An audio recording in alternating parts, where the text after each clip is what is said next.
At the beginning of the 20th century, somewhere off the coast of West Africa, a German steamship was leaving the port. Suddenly, the weather got worse, and the vessel entered a thick fog. The sailors ran aground on a sandbank close to the shore. Luckily, no one was hurt, and they were even able to save their precious cargo. But the ship was stuck in the sand for good. And it was not alone there. Nearly the entire length of the western coast of Namibia is called Skeleton Coast. If the name sounds scary, that's because it is.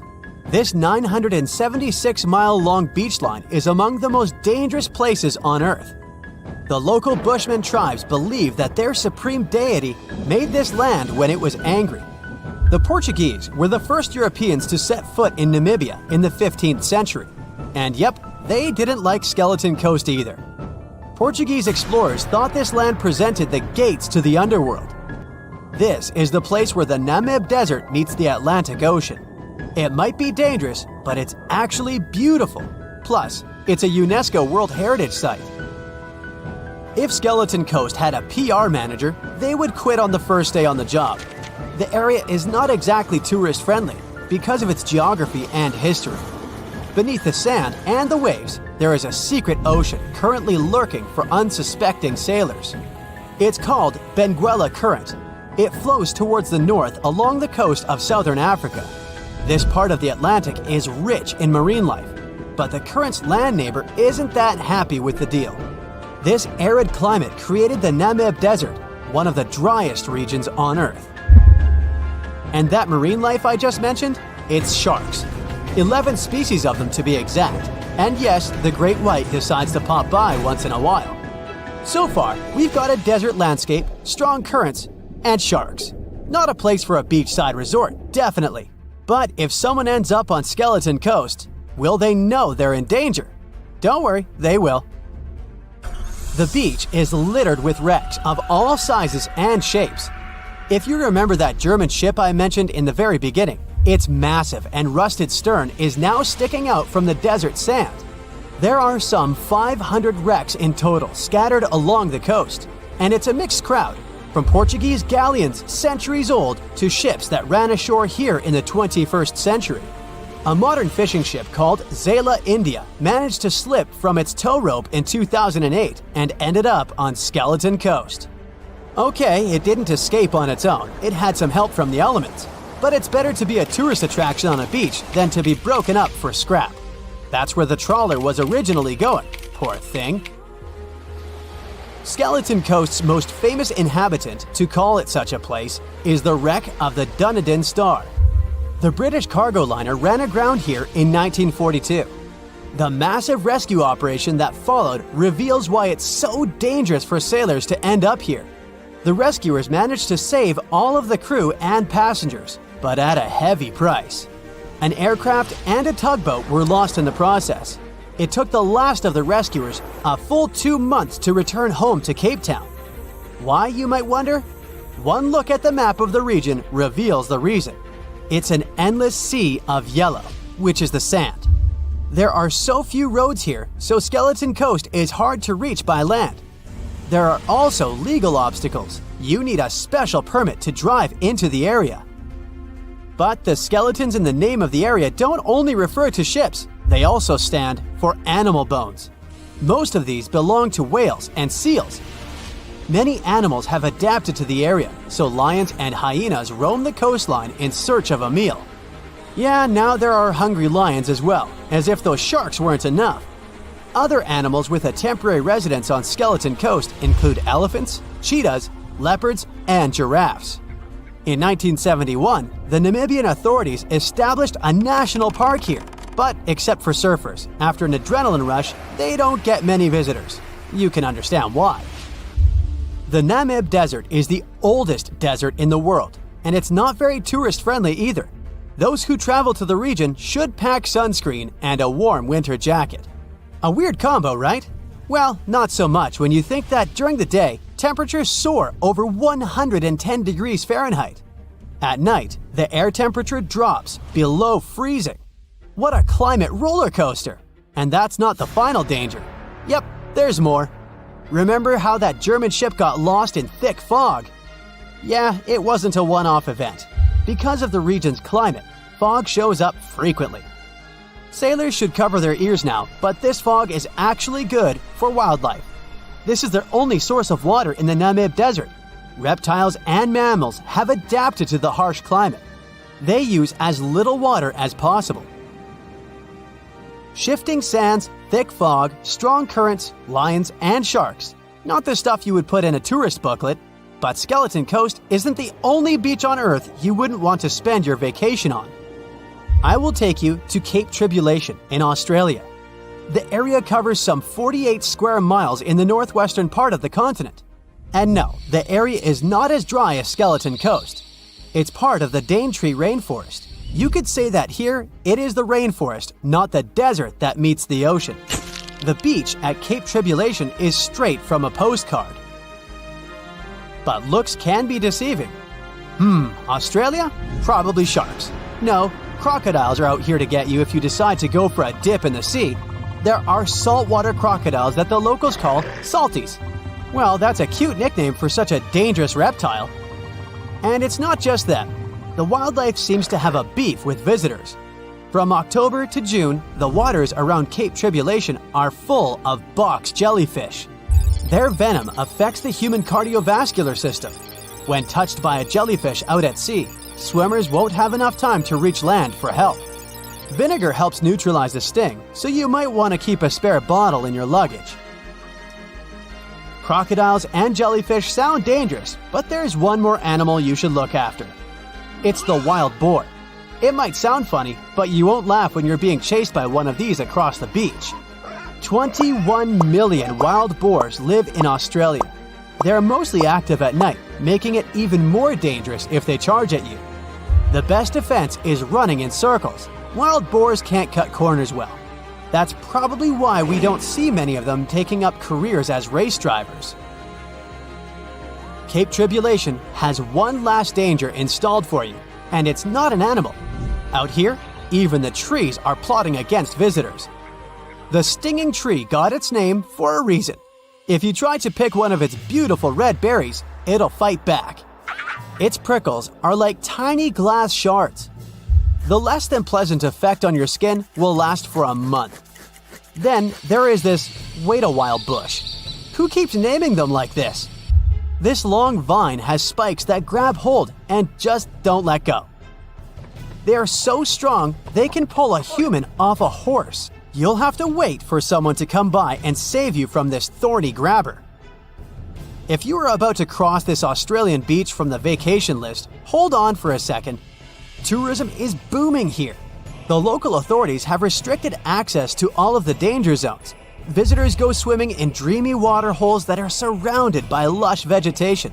There are even ropes to swing from. Now, that's a beach you can finally relax on. There's a ship drifting somewhere in the ocean without a crew. The last time someone saw it was over 50 years ago. Its story reminds of that of the Flying Dutchman, a ship that's bound to sail forever and bring disaster to whoever sees it at sea. At least the legend says so. Unlike the Flying Dutchman, the SS Bay Chimo was definitely real and built for a German company in Hamburg and began as an ordinary cargo ship. It was trading supplies between Hamburg and Sweden in the Baltic Sea starting from 1914. It had a strong steam engine and a hull made of steel. A few years later, it became British property. Then, in the 1920s, a Canadian company purchased it for around $18,000, a huge amount of money back then. The new owner, the Hudson's Bay Company, was actively using the ship for several years. They would often send it on voyages from its home port in Scotland to Siberia, Alaska, the Yukon, and the Northwest Territories. It also passed through the Panama Canal and even the Suez Canal, with fur pelts for sale on board. Sometimes it would also transport passengers. It had completed 9 successful voyages before this strip of good luck came to an end. Starting from the 1930s, SS Baychimo would have trouble with ice and storms. When it first got trapped in ice in October of 1931, some of the crew managed to escape to Alaska. 15 of 22 sailors decided to stay with their vessel and try to save it. They had furs and other valuable cargo worth around $58,000 aboard. The company sent them supplies to survive the winter. They set camp near the ship out of the hatches, tarpaulins, and other materials, and offloaded the cargo. At the end of November, a blizzard rushed through the area, and it seemed like it had taken the ship with it. The ice platform had survived, but the ship broke free. Some of the crew members were sure it had sunk. But soon after, they heard from one of the locals who had spotted their ship around 45 miles away from their camp. The crew moved on with their lives, and the ship started its journey as a runaway vessel.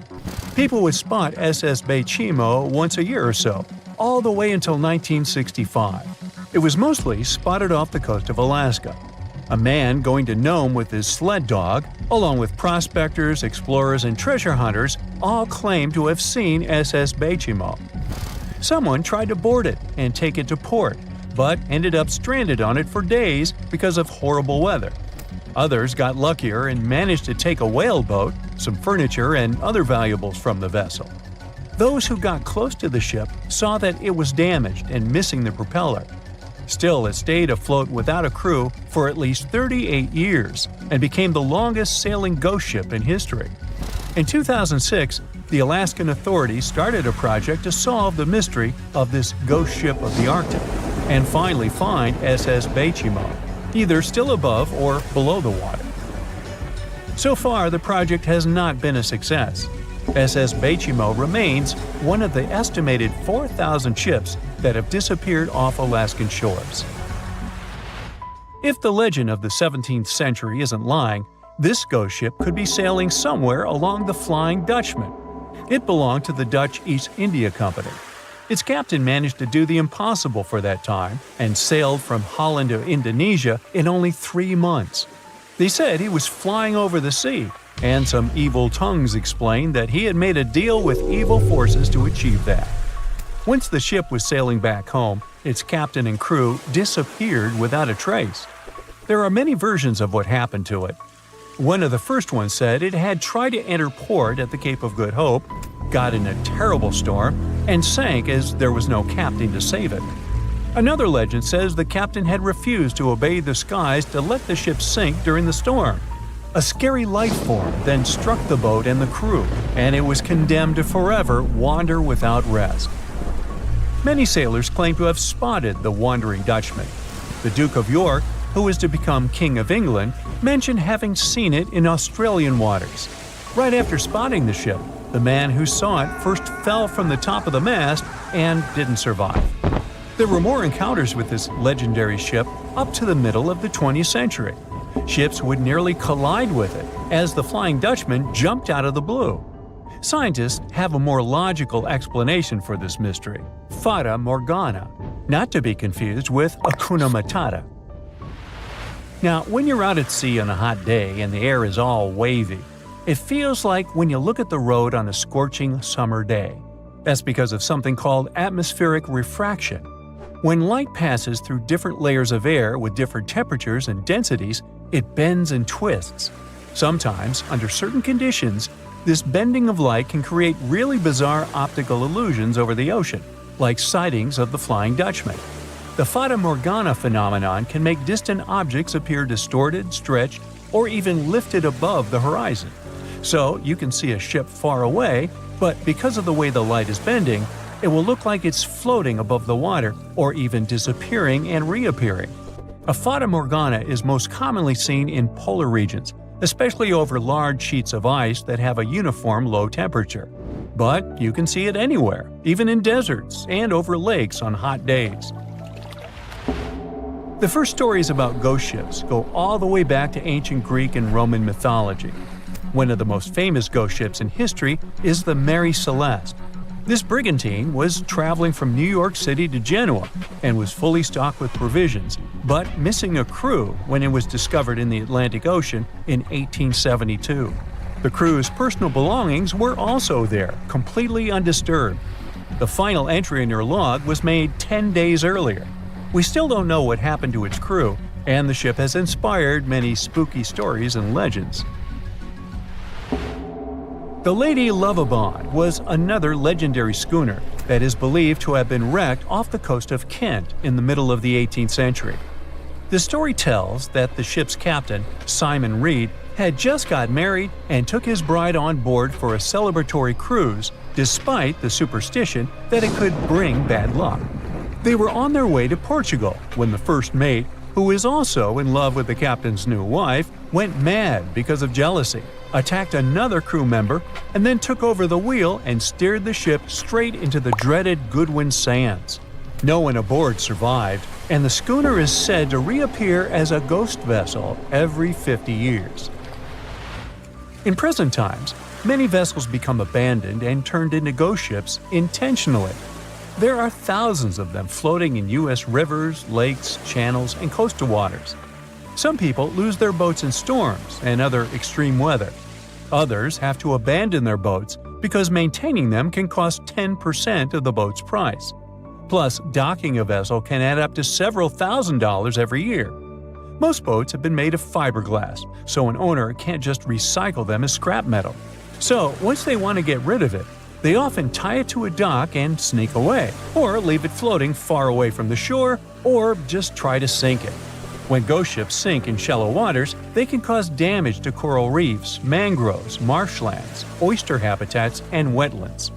Plus, they can collide with unsuspecting regular ships and cause real trouble. So, don't do that. Enough said.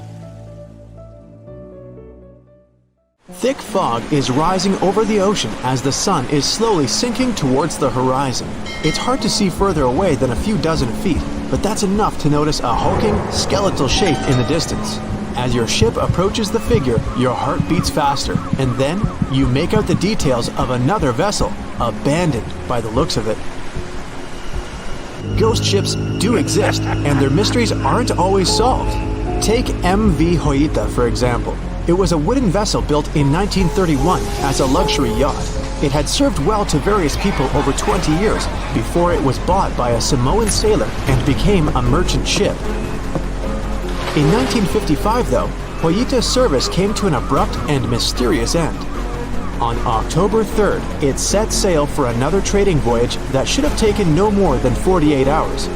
Delays happen in the sea, so when Hoita didn't arrive on October 5th as scheduled, there was little worry yet. But then it failed to come on the following day too. There was no distress signal or any other sign of Hoita's presence anywhere between its departure and arrival points. A search and rescue party was dispatched to find the ship, and for 6 days, they were scouting the area of nearly 100,000 square miles. On October 12th, the mission returned to the base empty-handed. Hoita vanished without a trace.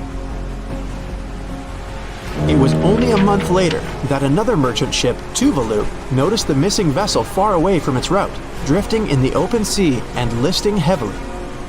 The sailors boarded the ship and found that all of its crew and passengers, 25 people total, were missing, along with all the cargo the vessel had been carrying.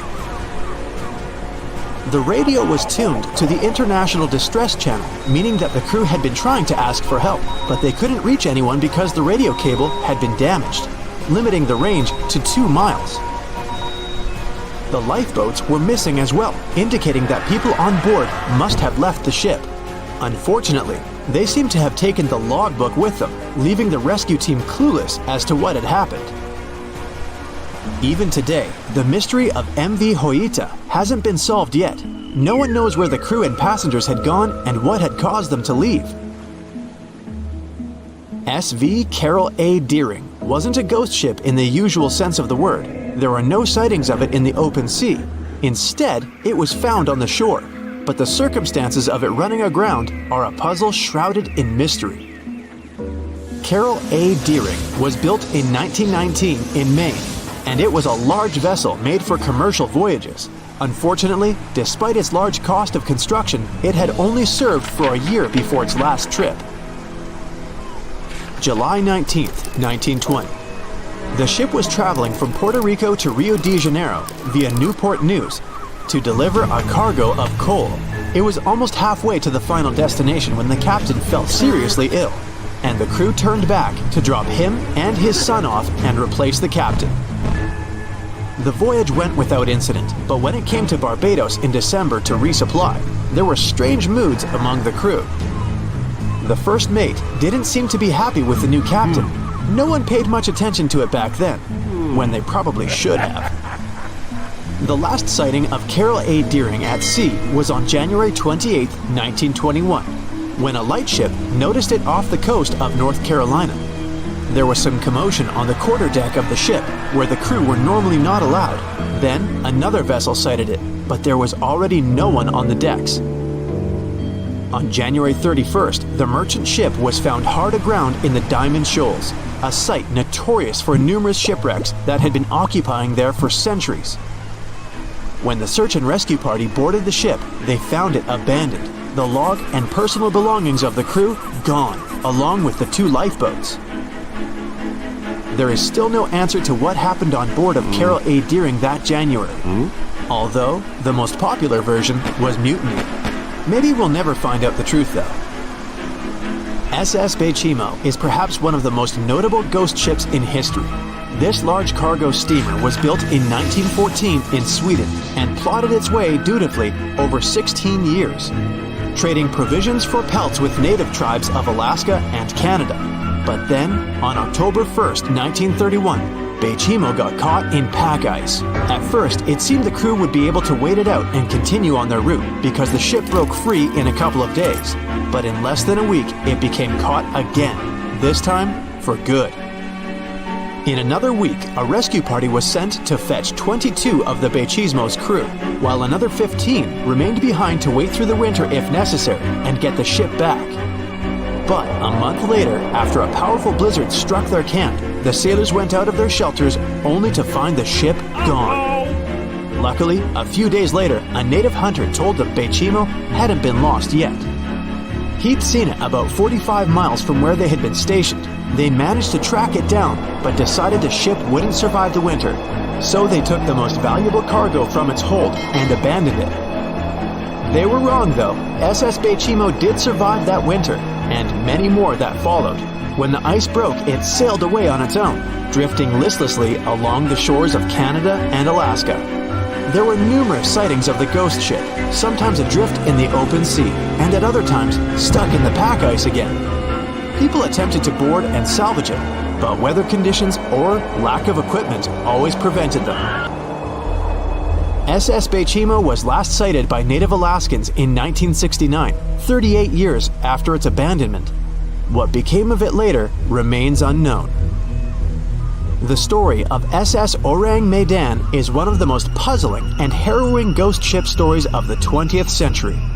No one even knows for sure if the ship even existed in the first place. It wasn't recorded in Lloyd's Shipping, the International Register of Ships, which makes it either a tall tale or a vessel that avoided being officially recognized for some shady reasons.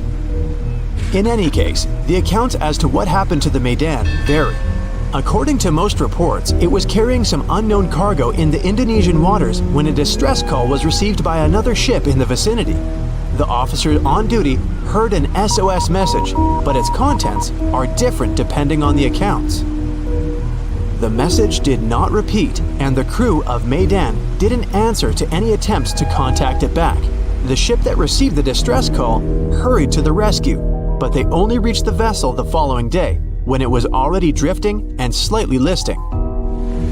When the rescuers boarded the ship, they found that none of the crew had survived. However, one lifeboat was missing, which implied that there was at least one crew member who managed to escape. What happened to the rest of the people on board remains a mystery to this day. Still, there are no hard facts about this story, so we might never find out whether SS Orang Medan was actually a ship and not a thing of fiction. SV Sabrina was a 3-mast sailing barge built in 1873 for river trade ships in South America. She served for well over 4 decades, proving to be a sturdy and reliable ship. It was later transferred to Europe, where it continued serving its purpose well. But then, in October 1917, Sabrina set sail on a regular voyage only to be found ashore several days later.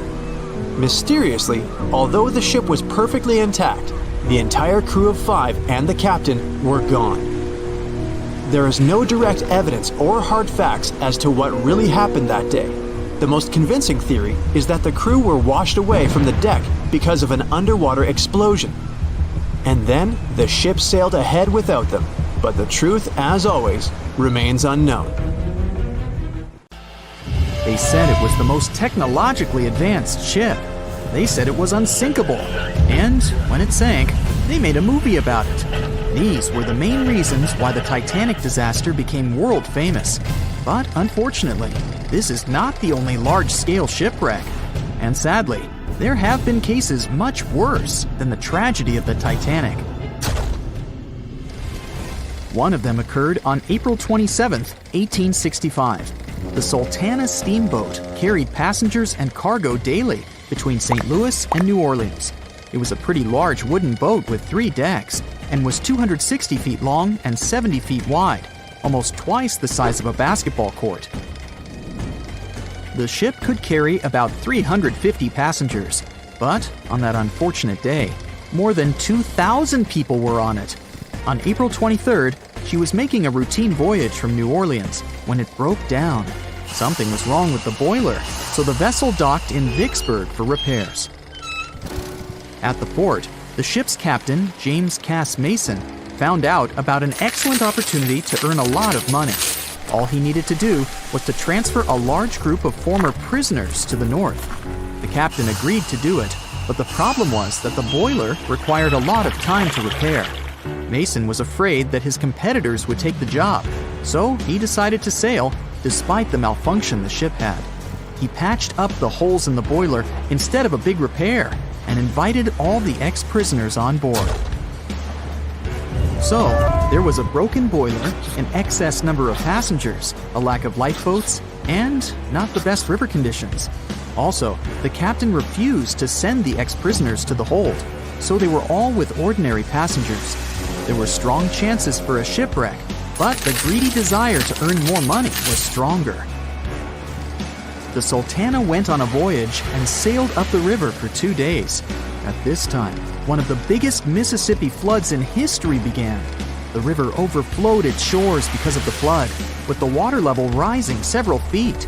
All the trees on the shore disappeared, and only the tops were sticking out of the water. The ship sailed opposite this powerful current, making the boiler work too hard. On the evening of April 26th, the Sultana arrived in Memphis, Tennessee, and they loaded even more, 120 tons of sugar and 200 passengers. She got incredibly heavy. Around midnight, the ship continued its dangerous journey. The captain sailed to barges to load a shipment of coal. At 1 a.m., the vessel left the barge. At 2 a.m., the broken boiler, unable to withstand the load, suddenly exploded. The Sultana was just 7 miles north of Memphis. Few people survived that day. The problem was that passengers trying to escape from the fire jumped into a cold river with a strong current. The Sultana disaster is considered the most tragic shipwreck in the history of the United States. The exact number of those who didn't survive is still unknown. According to various sources, this number was from 961 to 1,800 people. Don't be surprised that almost no one knows this story. There were many more survivors in the Titanic tragedy, and everybody heard about it. But the Sultana sank during one high-profile event. 12 days before the shipwreck, the country lost Abraham Lincoln. People hadn't yet recovered from this news, so no one paid much attention to the tragedy of the Sultana. Many catastrophes happened quite recently by historical standards. One of them occurred in 2002. The ferry La Jula was a Senegalese vessel. The ferry sailed twice a week, mainly along the coast of Dakar, carrying passengers who traded mango and palm oil. It made daily voyages and never faced severe problems thanks to modern rescue equipment and good repair service. But one day, the ship's crew discovered a malfunction and sent the boat to port. For almost a year, La Jula was in a non-working condition, awaiting repairs. But it didn't get high-quality service. After poor maintenance, the ferry set off on its last voyage. On September 26, 2002, La Jula sailed between southern Senegal and Dakar, and at 11 p.m. headed toward Gambia, where a strong storm began. The wind raised high waves, but this wasn't critical for the large passenger ship unless the number of people on board didn't exceed the established norm. La Jula was supposed to carry about 500 passengers, but had many more people that day. Too many passengers, poor repairs, and a strong storm caused severe problems for the ship. But the main factor in the shipwreck was that La Jula was only built for sailing in coastal waters, but that day, it sailed far from the shore. Big waves started rocking the boat, and at some point, it just turned upside down. The ship's deck went underwater, and its lower part stuck above the surface like an iceberg. All the passengers sitting in cabins fell on the ceiling and lost their orientation in space. There were no holes or damage in the ship's hull, and water flooded the lower decks for a long time. The vessel stood in a twisted position for several hours. Then, the boat began to sink when the water seeped through the deck and hold. The ocean was warm, but no one came to save the passengers. People had to wait almost 4 days to be rescued. Unfortunately, only a few managed to survive. The Philippines is a very dangerous area for ships. This place consists of several thousand islands and a vast area with shallow water. Ships can run aground and damage the hull with reefs and pitfalls. On September 20th, 1987, one of the most terrible disasters in navigation history occurred there. A Philippine passenger ferry called Dona Paz left one of the islands and sailed toward Manila. The sun was shining, the ocean was calm, and the visibility was good. But for some reason, the crew members didn't notice how the tanker Vector was approaching them. The two ships collided at low speed. The collision wasn't strong, but the problem was that the Vector had tons of oil on board, and the Dona Paz crashed into the cargo hold where that oil was stored. So it spilled all over the ocean, and then a spark slipped through. Not only did the two ships catch fire, but also filled with water. Both ships sank in a matter of seconds. Only a few dozen people survived that disaster. On September 27, 1854, the passenger ship Arctic sailed from Liverpool to New York. The fog came rolling down, and visibility got really bad. Another boat appeared out of the thick white haze, the French steamer Vesta. The ships were close enough to each other that a collision was inevitable. The French vessel was smaller, so it seemed to the Arctic's captain that Vesta had received a lot of damage. And while he was staring at the other ship, his boat got quickly filled with water. The captain gave the order to sail to the shore as fast as possible, but the ship's engines stopped working because of the flood. Then the ship's crew started to lower lifeboats with women and kids. Still, when rescuers found lifeboats with people, it turned out that only 87 out of 400 people survived, 65 crew members and 22 passengers. Surprisingly, there were only grown men among them. The ship's captain survived by clinging to the wreckage. All newspapers wrote about this story as one of the most terrible and shameful tragedies in navigation history.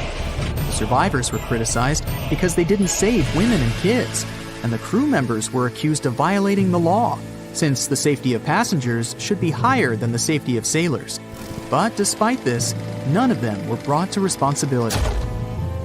Unfortunately, shipwrecks still occur to this day, but fortunately, there are fewer of them than before, thanks to modern navigation systems and radar. But no technology can guarantee there won't be a super strong storm or any other emergency that no one can foresee. The year was 1854, and the SS Arctic, the fastest passenger liner of its time, set out to cross the Atlantic. As it sailed through the misty veil, it slowly disappeared into the unknown. The Collins Line, an American shipping company, was started in 1818 and only began seriously trading in the transatlantic by 1835. Its steamships crossed the Atlantic from Liverpool to New York within just 10 days. Doesn't sound like a great speed today, I know, but back then, the same thing took other ships several weeks.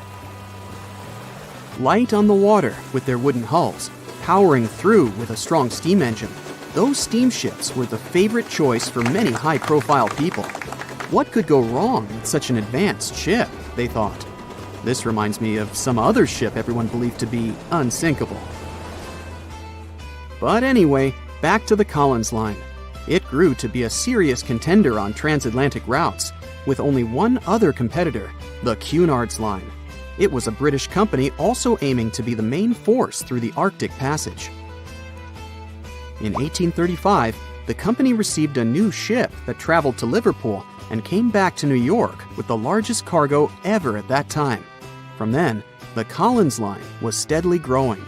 It seemed like there would only be future successes for it. Unfortunately, their lavish ships became costly to run with the amount of coal used. Massive power along with weak wooden hulls meant they needed many repairs after each voyage. So, every trip ended up being expensive. But since the ships were safe and had a great reputation, people were willing to pay the price, and the company was definitely not in crisis. They had achieved something no one had managed to do before them.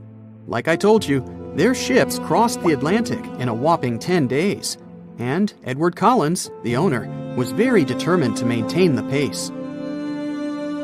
Their 5 ships easily outran the Cunard's Line of only 3. With this great praise, it provided more attention.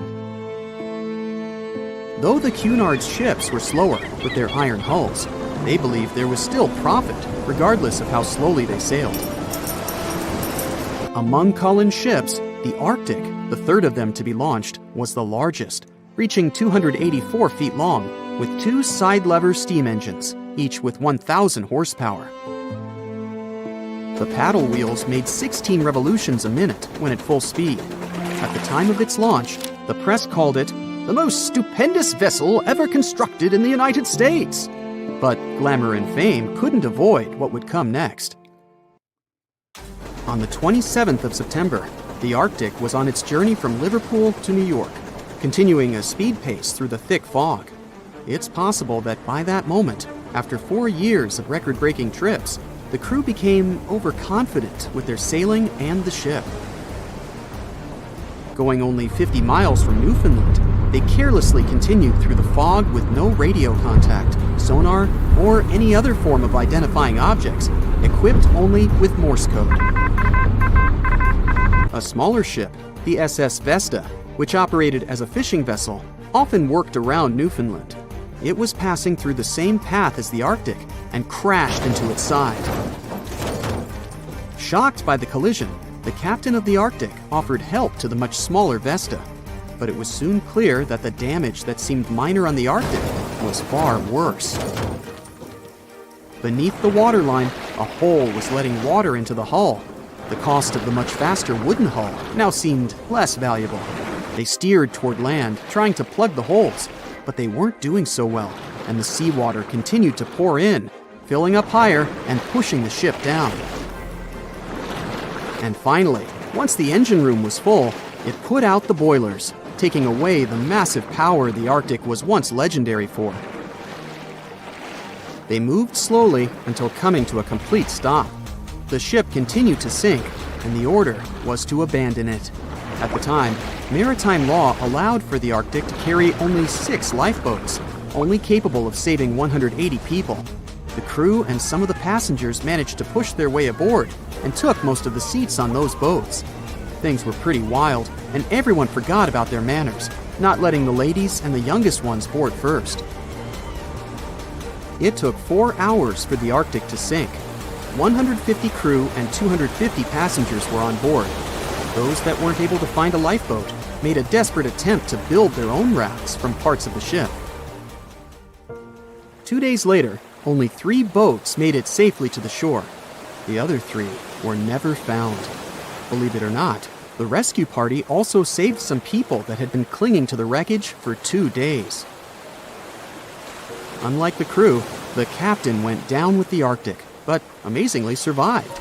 He would be only one of 85 people that made it, out of the 400 on board. When the news arrived 2 weeks later, the public responded with great sadness to the losses. Great anger soon followed towards the poor safety measures and the crew. The press published demands to change the laws for more lifeboats. It only made sense to have enough for every person on board a ship. But they ignored those requests. This neglect would lead to more disasters in the future. Enough lifeboats would only come into maritime law some 60 years later, after the disaster of the Titanic. Edward Collins' wife and 2 children were also aboard the ship and didn't return. He was heartbroken, but didn't stop running his business. The Collins line still had a reputation to uphold, the biggest, fastest, and most luxurious on the Atlantic. Edward Collins would now build an even better ship than any other. It was named the Adriatic, and it was the largest ship in the world, 354 feet long. With 2 alternating steam engines that had never been built of this size. These steam engines at the time were at the height of engineering, though today you can only see them in models and toys. With the new addition of 2 masts, the Adriatic would also be able to sail if needed. Luckily, they made some lessons from the disaster of the Arctic. But before their new ship, the Adriatic, was built, another disaster had occurred. The sister ship of the Arctic had also sunk. They believed this second ship was desperate to stay in front of the Cunard's line and hit an iceberg somewhere during the race. This weird contest took the lives of 141 people. The desperation of Collins and his weakly built hulls pushed the company towards bankruptcy in 1858. The newly built Adriatic, costing over $1 million, had only made 1 voyage in the end. And even that voyage was considered a disaster. The ship collided with a tugboat. It still managed to finish its maiden voyage at a suitable time. After the company had gone bankrupt, they had to sell the ship for only $50,000. They removed the great giant engines, replacing them with only sails. Although it was once the greatest ship on the high seas, it was only 30 years later until it was abandoned, labeled irreparable, and anchored in a river. The other remaining ships were also sold and only used for parts. Edward Collins left the industry altogether, seeking work on dry land instead. As the Collins line was no longer in the mix, the Cunards would grow in strength. Without competition, they would win the Blue Ribbon for the next 30 years, and 180 years later, after producing hundreds of ships. They still have a constant presence on the seas as they provide transatlantic crossings, world voyages, and leisure cruises.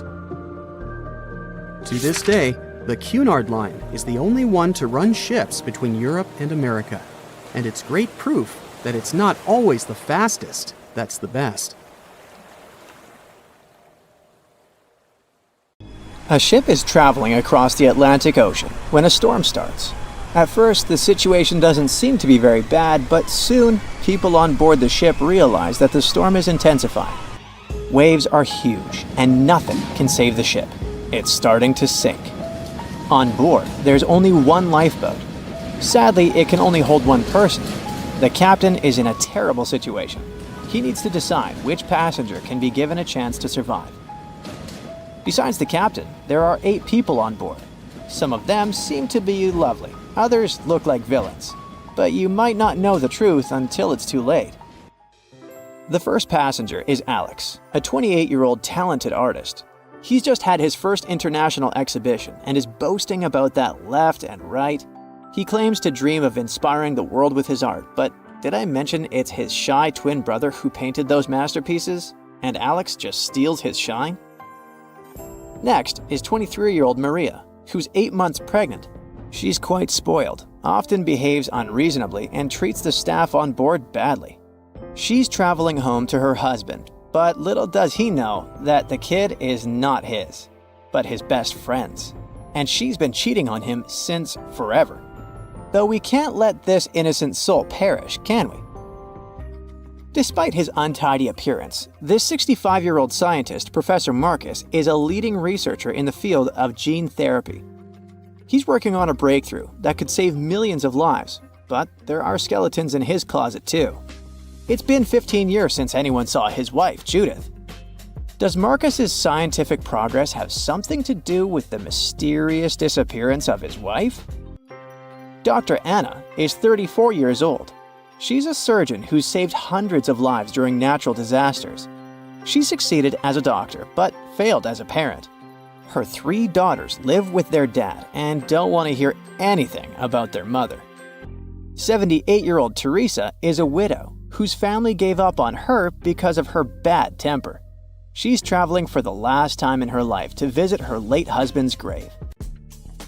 A little boy, Mark, is just 7 years old, but his unruly character has caused a lot of arguments between the other passengers. He's traveling alone since his parents are supposed to meet him on the shore. This brat's parents are too busy working, so he gets more and more uncontrollable. Who knows what he'll be capable of doing in 10 years or so? A robot android, Alpha 3, is also on board the ship. It has an artificial intelligence created to assist in expeditions. It can also control the ship in emergency cases. And the last passenger is Emily. This beautiful and charming woman is 30 years old. She lives off of powerful, old, rich men and has enough money to burn. She hasn't worked a single day in her entire life and just travels the world. To make his choice, the captain invites each of the passengers to listen to their stories. He asks each of them just one question. Why would you be the one to survive? Alex says, "You see, my art can inspire and change the world. Looking at my works, they help people see the beauty of life, especially during difficult times. I must continue living. I have so much to show through my paintings." Maria answers, "Can't you see that a new life is growing inside my body? It's me and my unborn kid who must survive.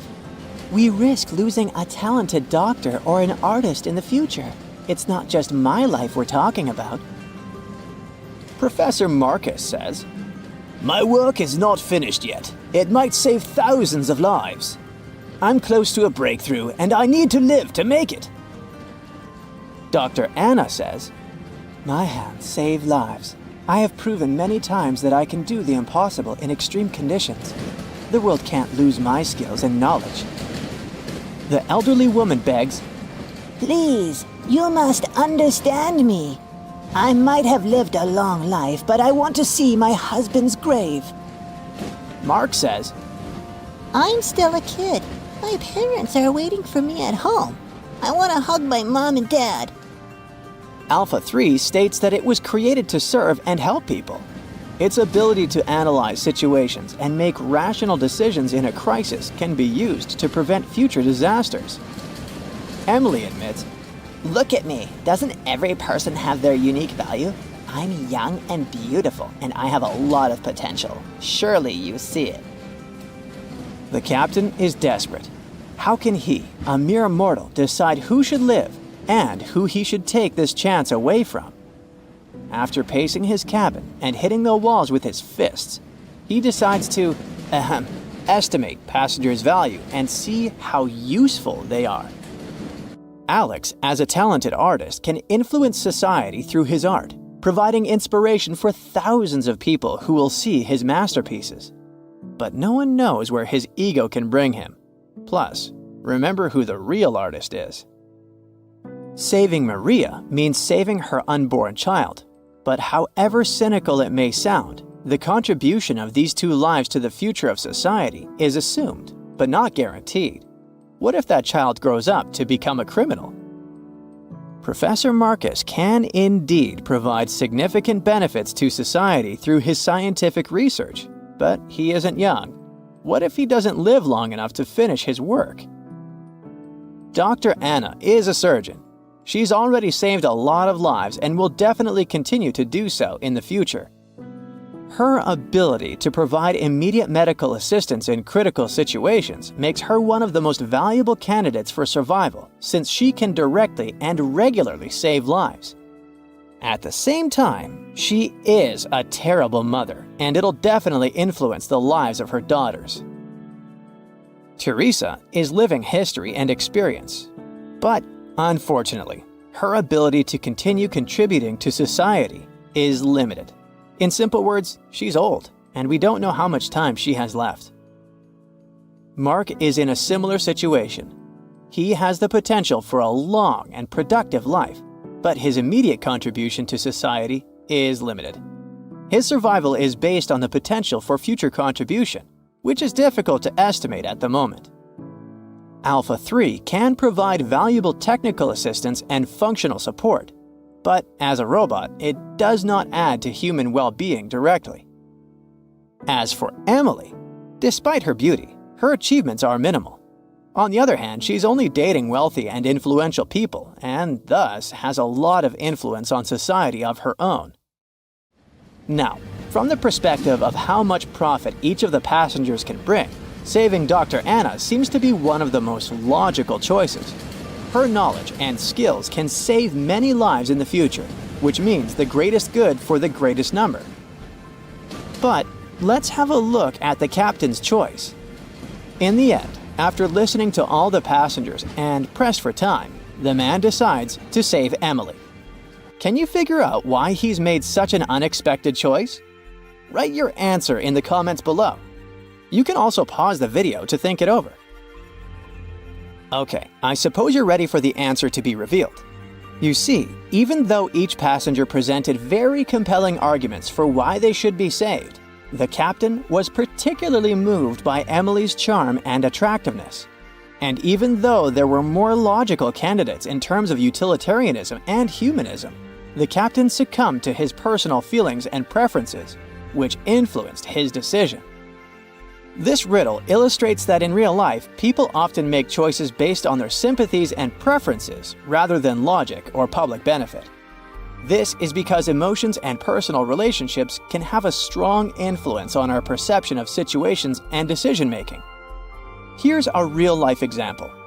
HR managers tend to choose candidates they like or share common interests with, and it doesn't matter that other candidates might have more suitable skills or experience. This phenomenon is known as the similarity effect. Now, I've got an important question for you. Which passenger would you save? Share your choice in the comments. But I'd like to remind you that there is no correct answer. Strange things occur in the cold waters of Antarctica. One of these things happened to a ship called Jenny. It was a small schooner whose history began in 1822. The boat and its crew set sail and disappeared a year later. For 18 years, the ship was considered sunk. People forgot about it, but in 1840, the vessel reminded the world of itself. That year, the whaling ship Hope sailed through the Drake Channel in Antarctica. The crew members noticed a ship among icebergs. It was the schooner Jenny. It was floating slowly in the dark, with no signs of life. The captain of the Hope, Mr. Brighton, gave the order to approach the mysterious vessel. They thought it was some creepy ghost ship, but as they came closer, they noticed crew members on the deck. The sailors of the Hope called out to them, but received no answer. This time, it became clear that something terrible had happened to the Jenny. When Brighton boarded, he realized that the Jenny crew members weren't missing. They were here. Frozen people stood like statues. Brighton went down to the lower deck and found the captain. He was sitting frozen at the table, holding a pen. Brighton looked at the logbook. The last record was made on May 4th, 1823. The captain wrote that he was the only living member of the crew. They spent 71 days without food. It seemed that the ship got lost in the sea because its captain went off course or sailed into an iceberg, but no one knew for sure. After that, nobody ever saw the Jenny again. According to rumors, the crew of the Hope abandoned the frozen ship and left it to drift in the cold waters. According to other rumors, this whole story is fiction. The story of the Jenny was described in a German magazine in the middle of the 19th century. Still, there was no further evidence of the ship's existence. Already in our time, Cambridge University decided to explore the case of the Jenny. The researchers discovered that one of the crew members of the Hope, who didn't disclose his name, told someone the legend of the frozen ship. Someone shared the story with another guy, and it was published in a German magazine called Globus. And that's all. There was no other evidence. One of the most famous ghost ships was the Mary Celeste, and there's no doubt about its existence. The history of this vessel was documented in court. People wrote about it in newspapers, but the most exciting thing is that the ship continued to be used even after 10 people disappeared from its deck. The history of the Mary Celeste began in Canada in 1861. When it was first built, the ship was called the Amazon. It changed captains several times, and it also hit some rocks. The boat was sold, bought, then sold again, repaired, and sailed under the name Mary Celeste. In 1872, it had a new captain, Benjamin Briggs. He was a decent, brave man with a lot of experience in navigation. He had a beloved wife, a daughter, and a son. When he went on his last voyage, he took his wife and daughter with him, and his son stayed in America. In November of 1872, the Mary Celeste sailed from the port in New York with 10 people on board and disappeared. 8 days later, another ship, the Dei Gratia, also left New York and followed the same route. Dei Gratia's captain, David Morehouse, noticed the Mary Celeste and immediately realized something was wrong. The ship was moving too freely, as if no one was controlling it. The captain tried to contact the crew members, but no one answered him. Then, together with other sailors, he climbed aboard the Mary Celeste. The ship was in good condition. There was no damage. The hold was slightly filled with water, but it could be easily pumped out. Everything seemed fine, but one lifeboat was missing. The crew members' valuables were in their cabins. The cargo was in the hold. The supplies of water and food were untouched. Judging by the records in the logbook, the ship was caught in a storm, but it was not too strong. Other ships also sailed through this storm, but nothing bad happened to them. The last record was dated November 25th, and it claimed that everything was fine. The sails of the Mary Celeste were slightly damaged, but perhaps it happened after the crew had disappeared. The whole ship was in excellent condition, but what made the people leave it? Part of the crew of the Dei Gratia stayed on board the Mary Celeste to bring it to dry land. Everything went well. They delivered the ship to the closest port. Next, the captain of the Dei Gratia appeared before the court and told about what had happened. However, the prosecutor and the judge didn't want to believe in the story of the Mary Celeste. They were sure the captain got rid of the ship's crew to get money for its cargo. According to the maritime laws of that time, if you found a ghost ship with valuable cargo, then a substantial part of this cargo belonged to you. So, many people thought that David Morehouse decided to earn some money. This version seemed to be more valid than the one about the mysterious disappearance of 10 people. Fortunately, no one accused the captain of committing a crime. They thanked him for his service and gave him a monetary reward. However, his reputation was damaged, which greatly affected his career, as many believed he attacked the crew of the Mary Celeste. But even after this terrible case, trial, and investigation, the story was not over. The Mary Celeste was still an expensive and efficient vessel. It sailed several times, but then one captain crashed it into the reefs to get insurance. The court revealed this deception and accused the captain of intentional property damage. The story of the Mary Celeste became famous all over the world. People began to build their theories, realistic and not. Someone believed the ship had sailed through the Bermuda Triangle, but this version was quickly refuted, as the route of the Mary Celeste passed thousands of miles away from the Bermuda region. Did the Kraken or another giant monster attack the ship? Nope. Since the boat was found in almost perfect condition, there were no signs of a struggle. One of the most popular versions was that the crew of the Mary Celeste stole some valuable cargo and sailed to Spain on the rescue boat. However, those who knew Captain Benjamin Briggs said he was a good, honest man. Besides, he had a son in New York, and Briggs would never leave him. A more thorough investigation revealed that a series of accidental circumstances could have caused the disappearance of the ship's crew. Before its last voyage, the vessel delivered coal. Perhaps the pump intended for pumping water got clogged with coal after that. And when the ship got into a storm, the hold filled with water and the pump broke. The captain couldn't understand the amount of water because numerous barrels in the cargo hold blocked the view. Benjamin Briggs assumed it was dangerous to stay on the ship during a storm, so he evacuated with the passengers on a lifeboat. Perhaps they were close to land and decided to sail there, but the storm intensified and overturned the boat. Also, one record in the log journal said that the chronometer was faulty. It was a device that helped to determine your location at sea using longitude. Briggs got lost and didn't know which way to sail. The storm was strong, and he couldn't determine whether the ship would sink. Perhaps Briggs decided to leave the ship in a rescue boat when he saw the coast of the Azores. The uniqueness of this ghost ship case is that, unlike many others, you can investigate it yourself.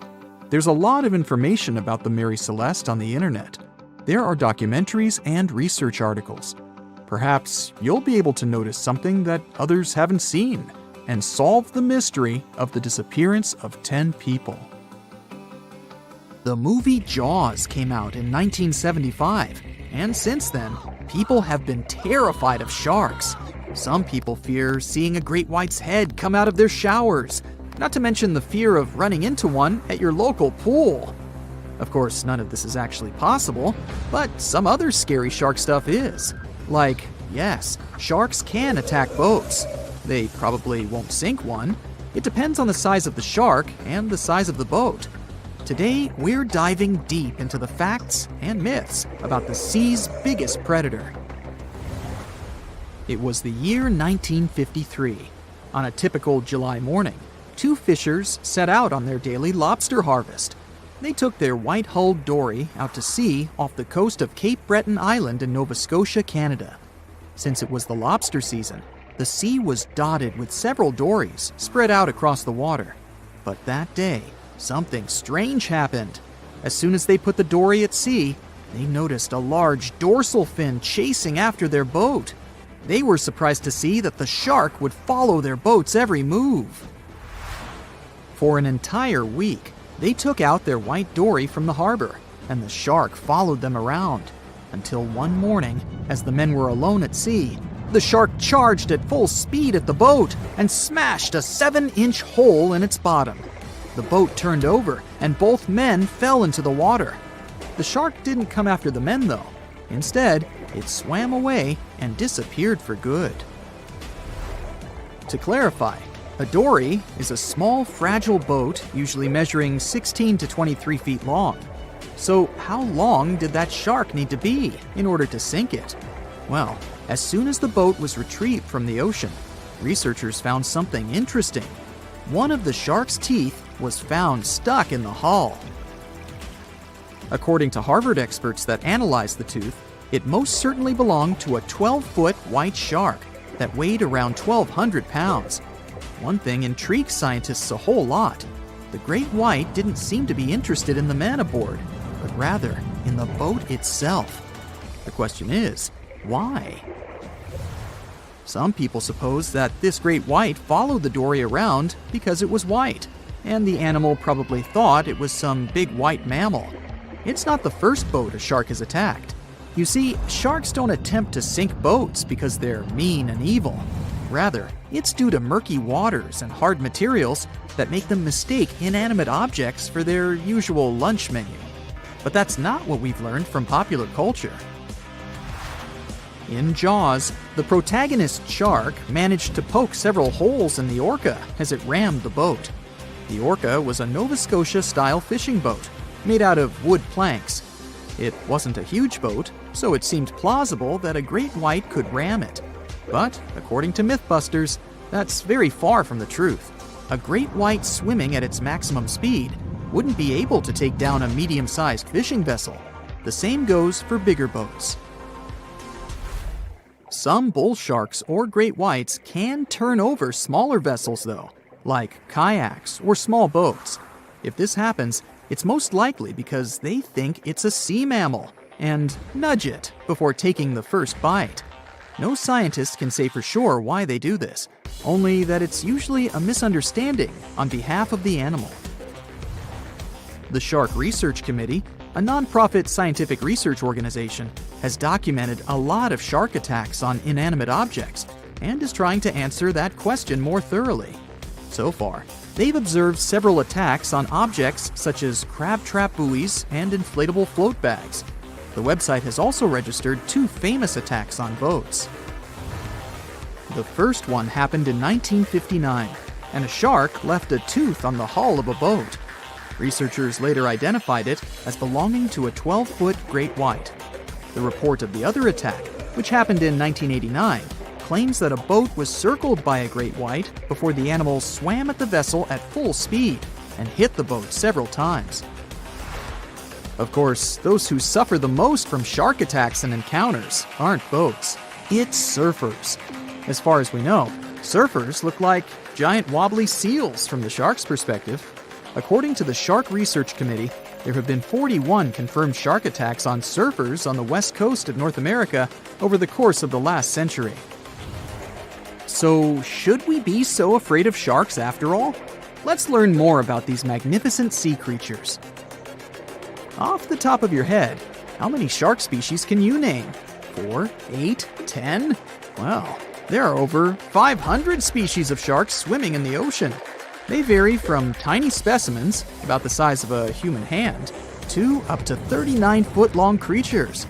The largest species of shark are actually not great whites, but whale sharks. And even those are small compared to the great megalodon. This ancient creature that lived around 20 million years ago reached an unimaginable length of 60 feet. By comparison, that's the same as 2 to 3 buses placed one after another. I wouldn't swim in megalodon-infested waters even if you dared me, that's for sure. We know that sharks are very good hunters, but why is that so? Their bodies seem to have been strategically built for speed. Instead of having a bone skeleton, like us humans, sharks have a cartilage skeleton, which makes them much lighter and also super fast swimmers. Each species of shark hunts depending on its nutritional needs. So, shark species that grow to an average of 3 feet have a diet based on fish. The ones that grow bigger start feeding off of bigger sea animals, such as sea lions and seals. Throughout their lives, some species of shark can shed over 30,000 teeth. Unlike humans, who are born with a set number of teeth in their jaws, sharks have an apparently limitless supply. In their defense, they do lose teeth pretty easily, as they can easily get stuck in their prey, for example. They also have multiple rows of teeth. The jaws of a great white can contain up to 7 rows of teeth, and can grow to be more than 6 inches long. And since we're speaking of great whites, the most feared shark species roaming the oceans, this is ray. Ray is an adult white shark. He can swim up to 50 miles a day, so he needs a lot of fat in order to keep his body functioning. Funny thing about Ray, when he opens his jaws to hunt, his eyes roll back together with his head, so his sight is hindered when he's taking a bite. Now, he does like it when the water is murky and underwater visibility is low.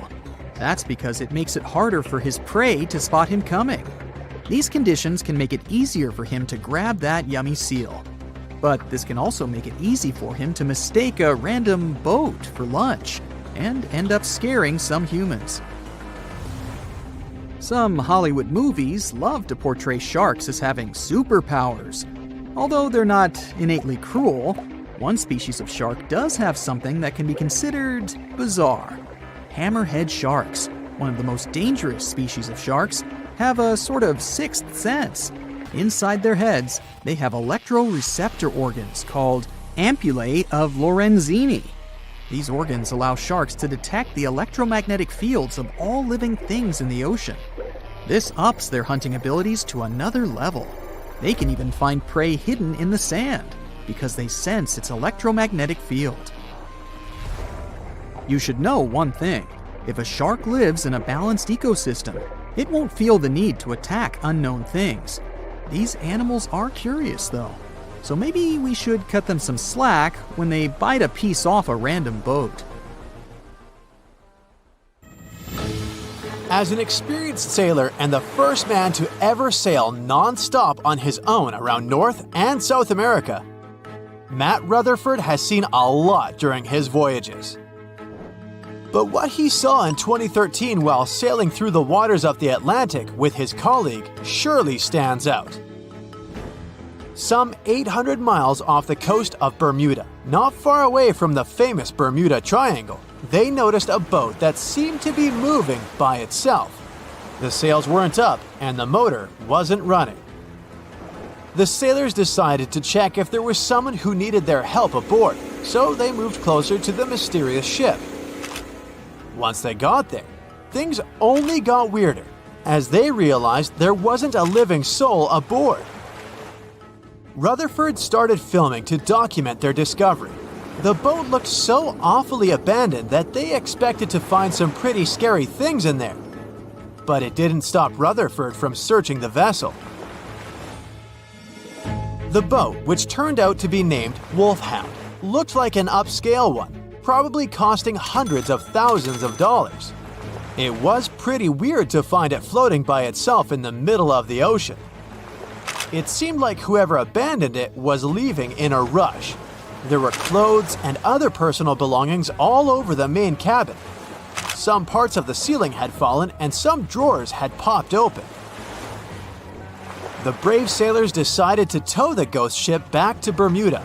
It wasn't easy because Wolfhound was bigger and heavier than their boat. After days at sea, the crew was running low on fuel and asked a passing freighter to stop and give them some gas. They kept pulling Wolfhound until the tow line got wrapped around the rudder and they realized they could get stranded in the Bermuda Triangle. So they had to abandon the ship. What really happened and how Wolfhound ended up in the middle of the ocean will probably remain a mystery. Rumor has it that it belonged to a member of the Royal Irish Yacht Club. The ship was going on its first voyage from Connecticut to Bermuda and then Antigua. It got in a terrible storm around 400 miles away from Delaware.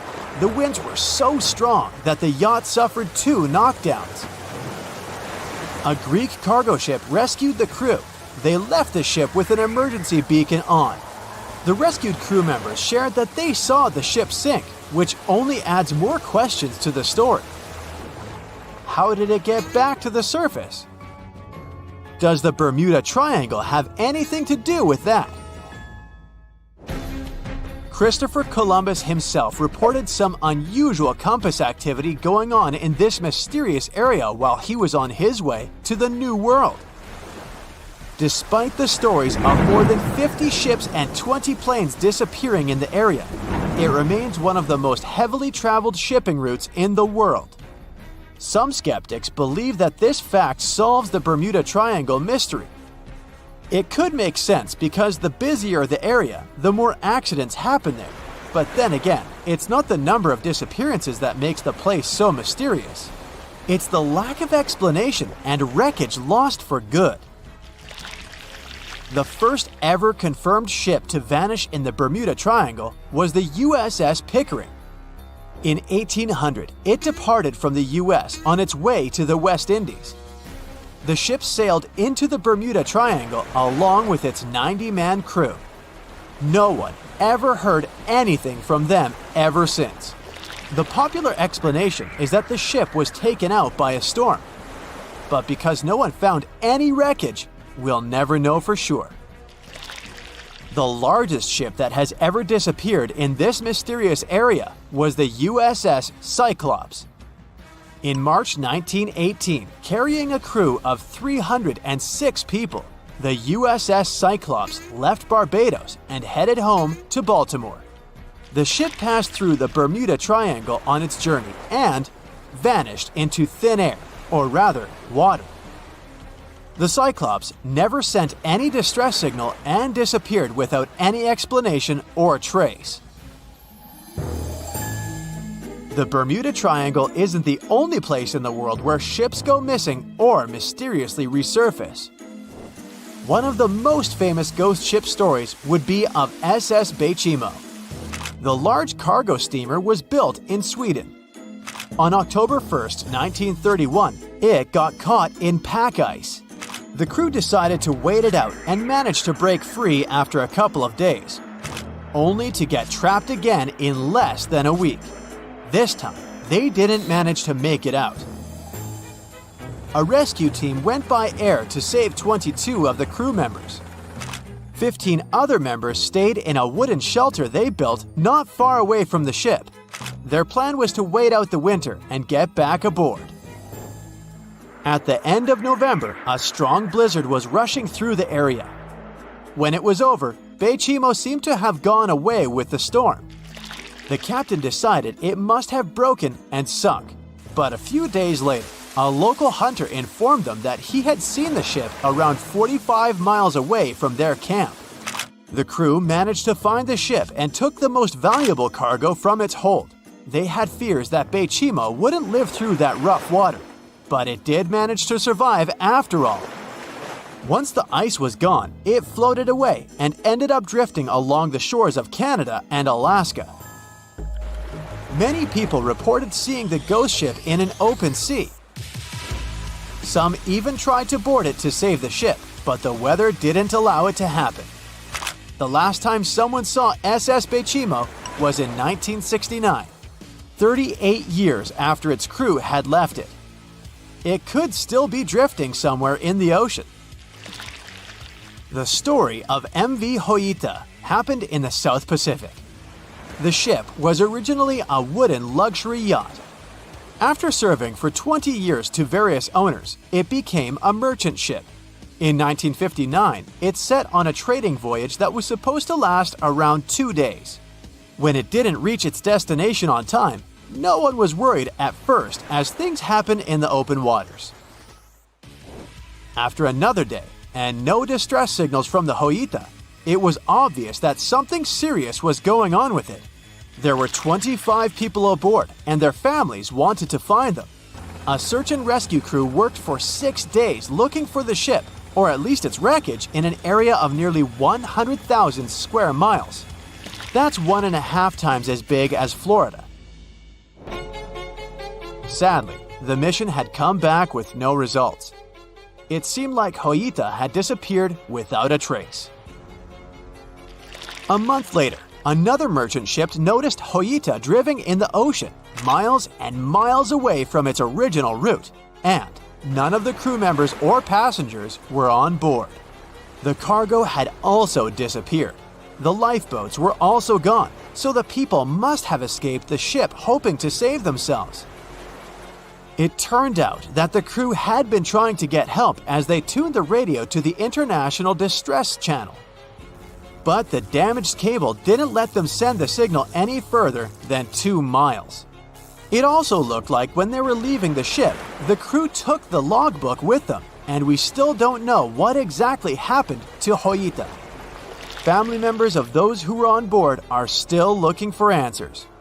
One professor claims it must have been a corroded pipe that leaked and flooded the vessel, but we'll most likely never know for sure. In the Pacific Ocean, near Japan, there is an area nicknamed the Devil's Sea. It's believed to be one of the 12 vile vortices around the Earth. Some people claim that vile vortices have weird things going on in them because the pull of the planet's electromagnetic waves is stronger there than anywhere else. The most famous ship that disappeared in the area was a fishery patrol vessel in 1952. The ship went there to investigate the vessels that went missing previously and disappeared, along with 31 crew members. Scientists who don't believe it was a mysterious disappearance blame the underwater volcano eruption for what happened. More than 25 million people boarded cruise ships globally back in 2017. It may not seem like a lot, but that's more than the total population of Belgium. It's a great vacation alternative with an added bonus. You can sample various different destinations for future time off in one single trip. If you've already booked a trip on a cruise ship, but you still have no idea what you should pack, start with some research on your specific cruise location. Either way, be sure to bring deck-friendly shoes that are low-heeled. Also, add a pair that's comfortable to walk on larger distances for the days spent ashore. Depending on the season, you might want to add a few swimsuits too. If you're on any type of medication, make sure you bring it with you in its original packaging. If you're a light packer, don't worry. Most cruise ships come equipped with laundry rooms. They're kind of pricey, especially if you want your garments to be washed, ironed, and folded for you. But it does save you the extra hassle of packing more clothes or washing them for yourself. It's really important that you check in with your credit card company before boarding a ship, more so if your itinerary includes one or more foreign countries. Your credit card might get frozen if there's any unusual activity on your account. Most of these companies have algorithms that get triggered once there are charges from different countries in rapid succession, which is exactly what you'll be doing on a cruise ship. Letting them know beforehand saves you the embarrassment of having your card declined at some fancy restaurant. To make sure you get the best room, before booking it, check out the ship's deck plan. It should be available on their website.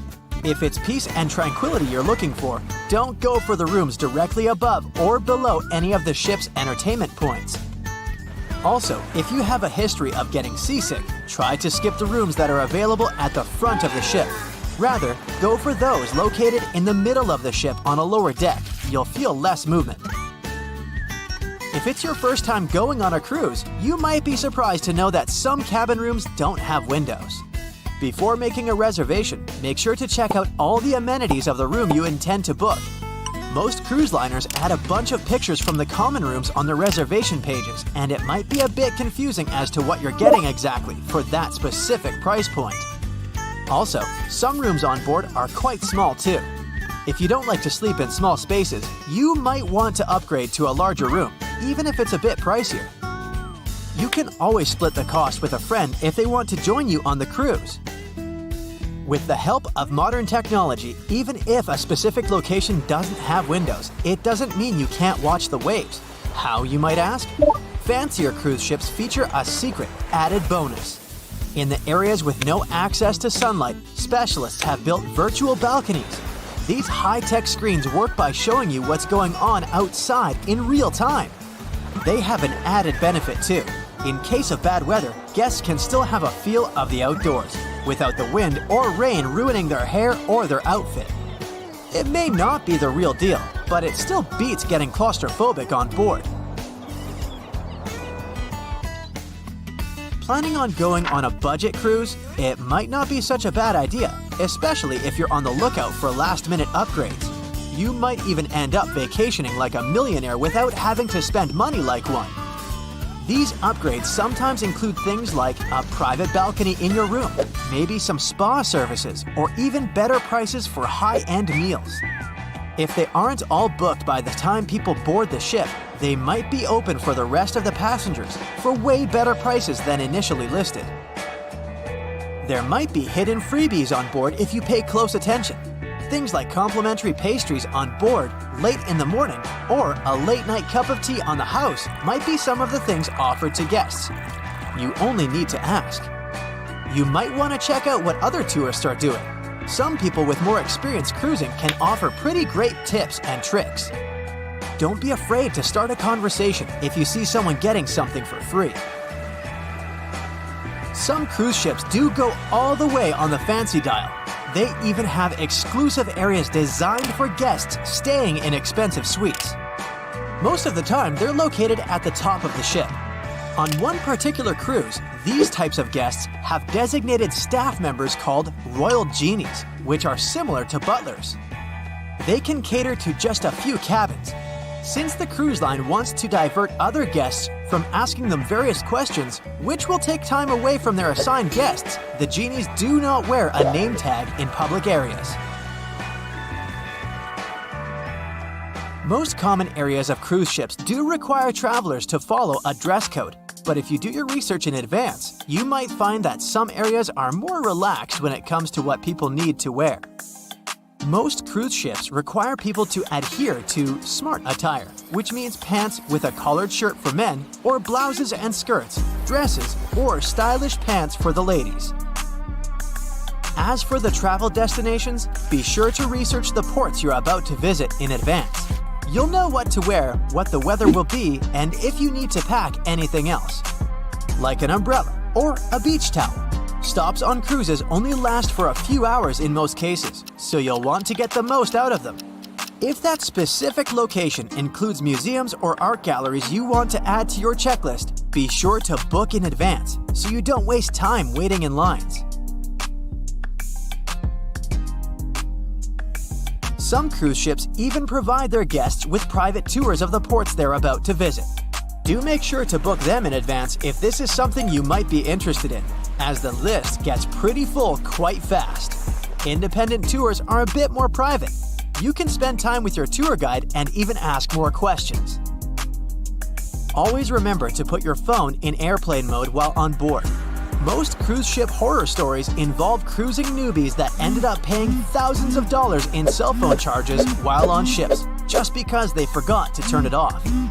If you're the type of person that can't switch off their phone, be sure to check with your cell phone provider before traveling internationally. Some can provide special plans for limited amounts of time, without extra charges. You'll be free to chat, call, or browse YouTube videos without worrying you'll end up paying a fortune. Most cruise ships also provide you with complimentary Wi-Fi or Wi-Fi packages that can be purchased in advance, which are way more affordable. You can stick to communicating with your friends and family back home via FaceTime or Skype. People that have heard about the Titanic tragedy will always wonder what might happen if something goes wrong while on board. Let's take lifeboats, for instance. The Titanic had a mere 20 lifeboats on board, which were tragically not enough to fit all the passengers after the ship hit the iceberg. Some fancy cruise ships these days have an even lower number of lifeboats, anywhere from 15 to 18. Sounds strange? Well, not really, given the fact that each lifeboat can accommodate up to 370 people. Even the largest ships, which have an estimated capacity of 8,000 people if fully booked, including tourists and staff, are safe in case of an emergency.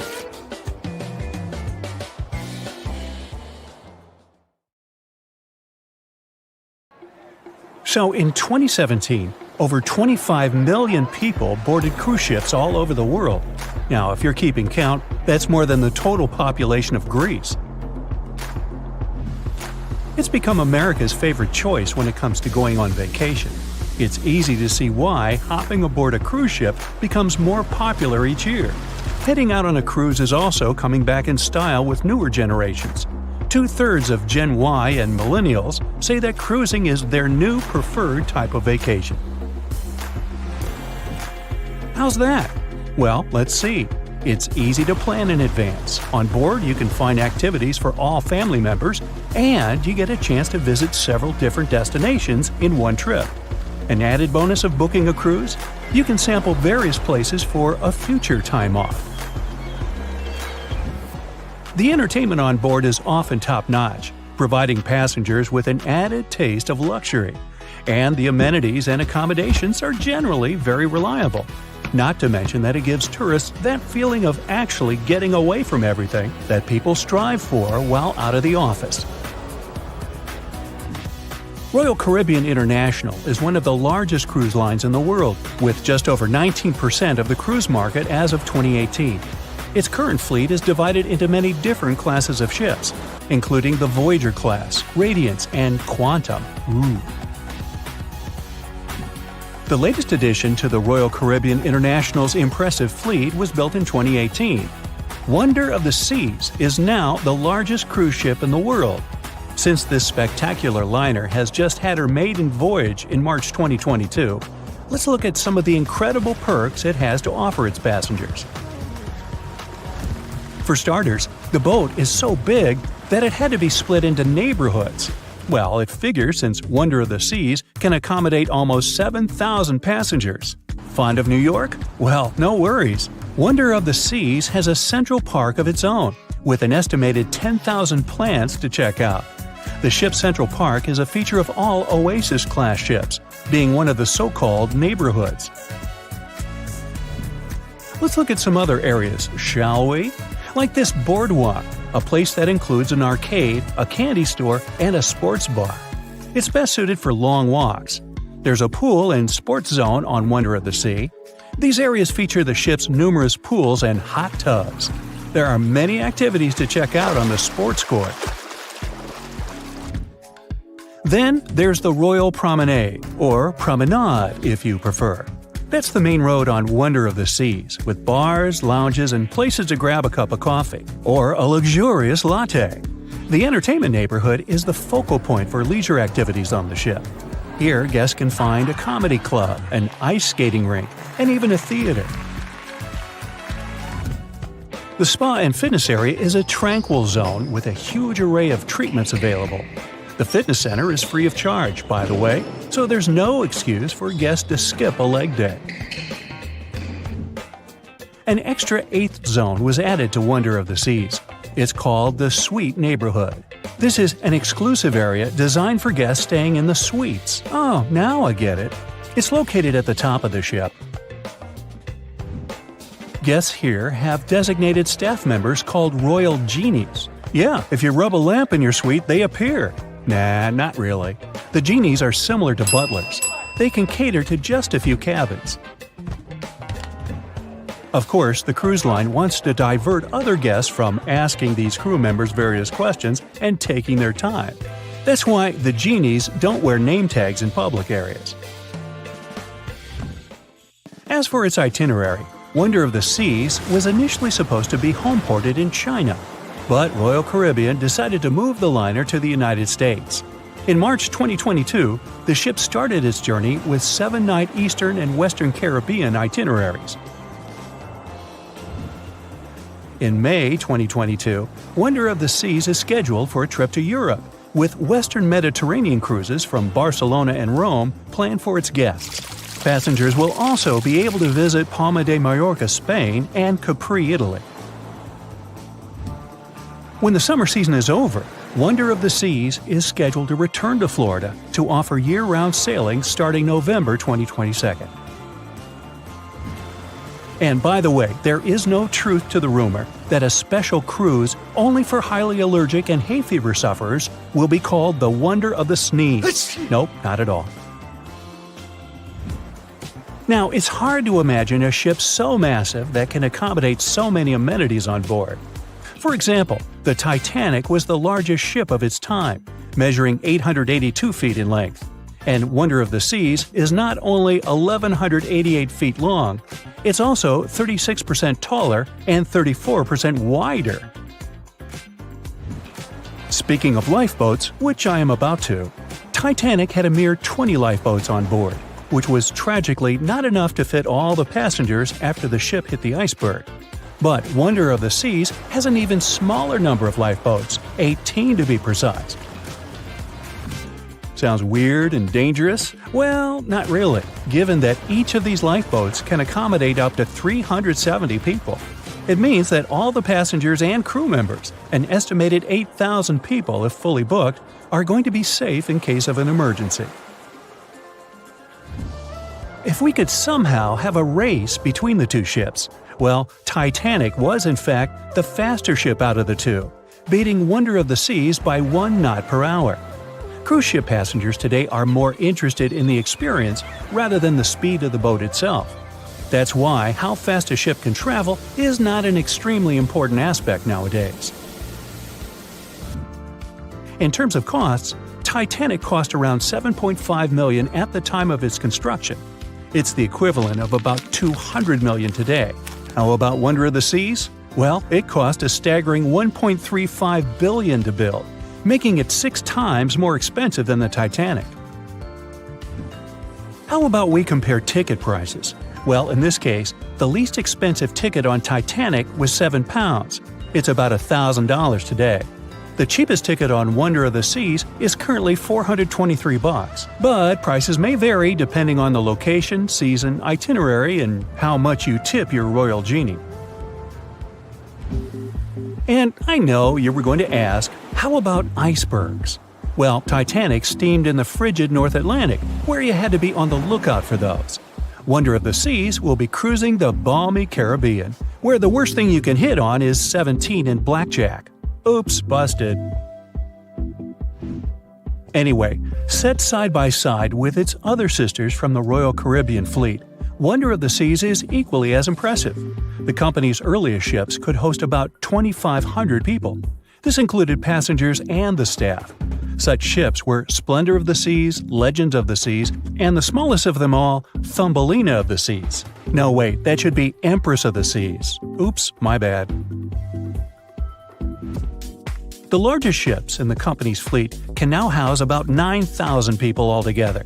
That's almost 3 times the size and capacity of the earlier liners. Wonder of the Seas is one of them, as well as Harmony of the Seas and Symphony of the Seas.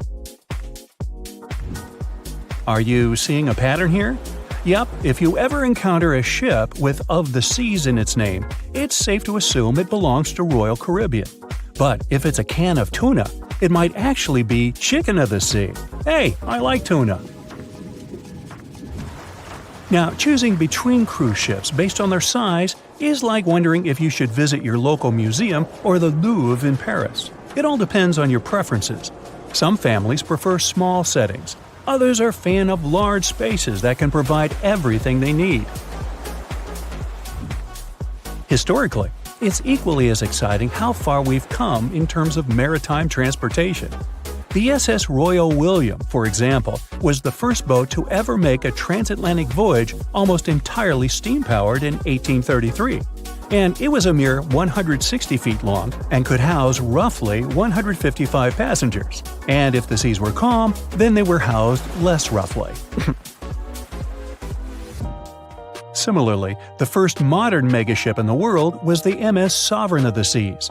Launched in 1987, it was only 888 feet long and could carry a little under 3,000 passengers. Size and capacity are not the single improvements added to newer cruise ships out there. Recent technological developments in artificial intelligence and facial recognition have allowed cruise operators to ensure faster, smoother boarding for passengers. If, in the past, it took from 60 to 90 minutes for all passengers to board a ship, nowadays, cruise ship operators manage to get people comfortably settled in less than 15 minutes. Now, I'm sure you're already eager to book a ticket, but let's look into some of the more interesting activities you can try on board Wonder of the Seas. This way, you'll know what you're getting yourself into. All Royal Caribbean ships have loads of artworks available for their guests to enjoy. But Wonder of the Seas goes above and beyond, even featuring statues of astronauts in key locations around the ship. You'll find the first astronaut looking through the glass at the promenade, while a second one is busy rock climbing at the boardwalk. The third and last astronaut is more of a movie fan. This statue can be found near the movie screen sitting area. Going astronaut sightseeing is proving to be quite the experience among guests. In the areas with no access to sunlight, Wonder of the Seas features virtual balconies. In case of bad weather, guests can still have a feeling of the outdoors, but without having to hide from wind or rain. Teenagers have a place of their own reserved on the ship. There's a special club with a private hot tub, selfie area, games, and comfortable seating. The inside part of this club features a vending machine, an interesting collection of literature, and tables for foosball. Well, sign me up. April 1912 marked one of the most terrible tragedies in the history of the world. The most unsinkable vessel, the pinnacle of engineering at that time, the huge Titanic, sank. On that dark, moonless night, the ship had many chances to save its passengers. There was another ship just a few miles away that could have saved the Titanic, but it didn't. It wasn't a phantom ship, and it's not some legend or a theory. This is a documented reality. There are records and witnesses' statements confirming this. But why didn't this ship help? Let's find out what happened that night by looking at these events from 3 different points of view. Let's start with the Titanic version. 11:30 p.m. The moon hides behind black clouds. Visibility is bad. Everything is calm on the Titanic. Under the captain's guidance, the communications operator stays in touch with the mainland through the radio.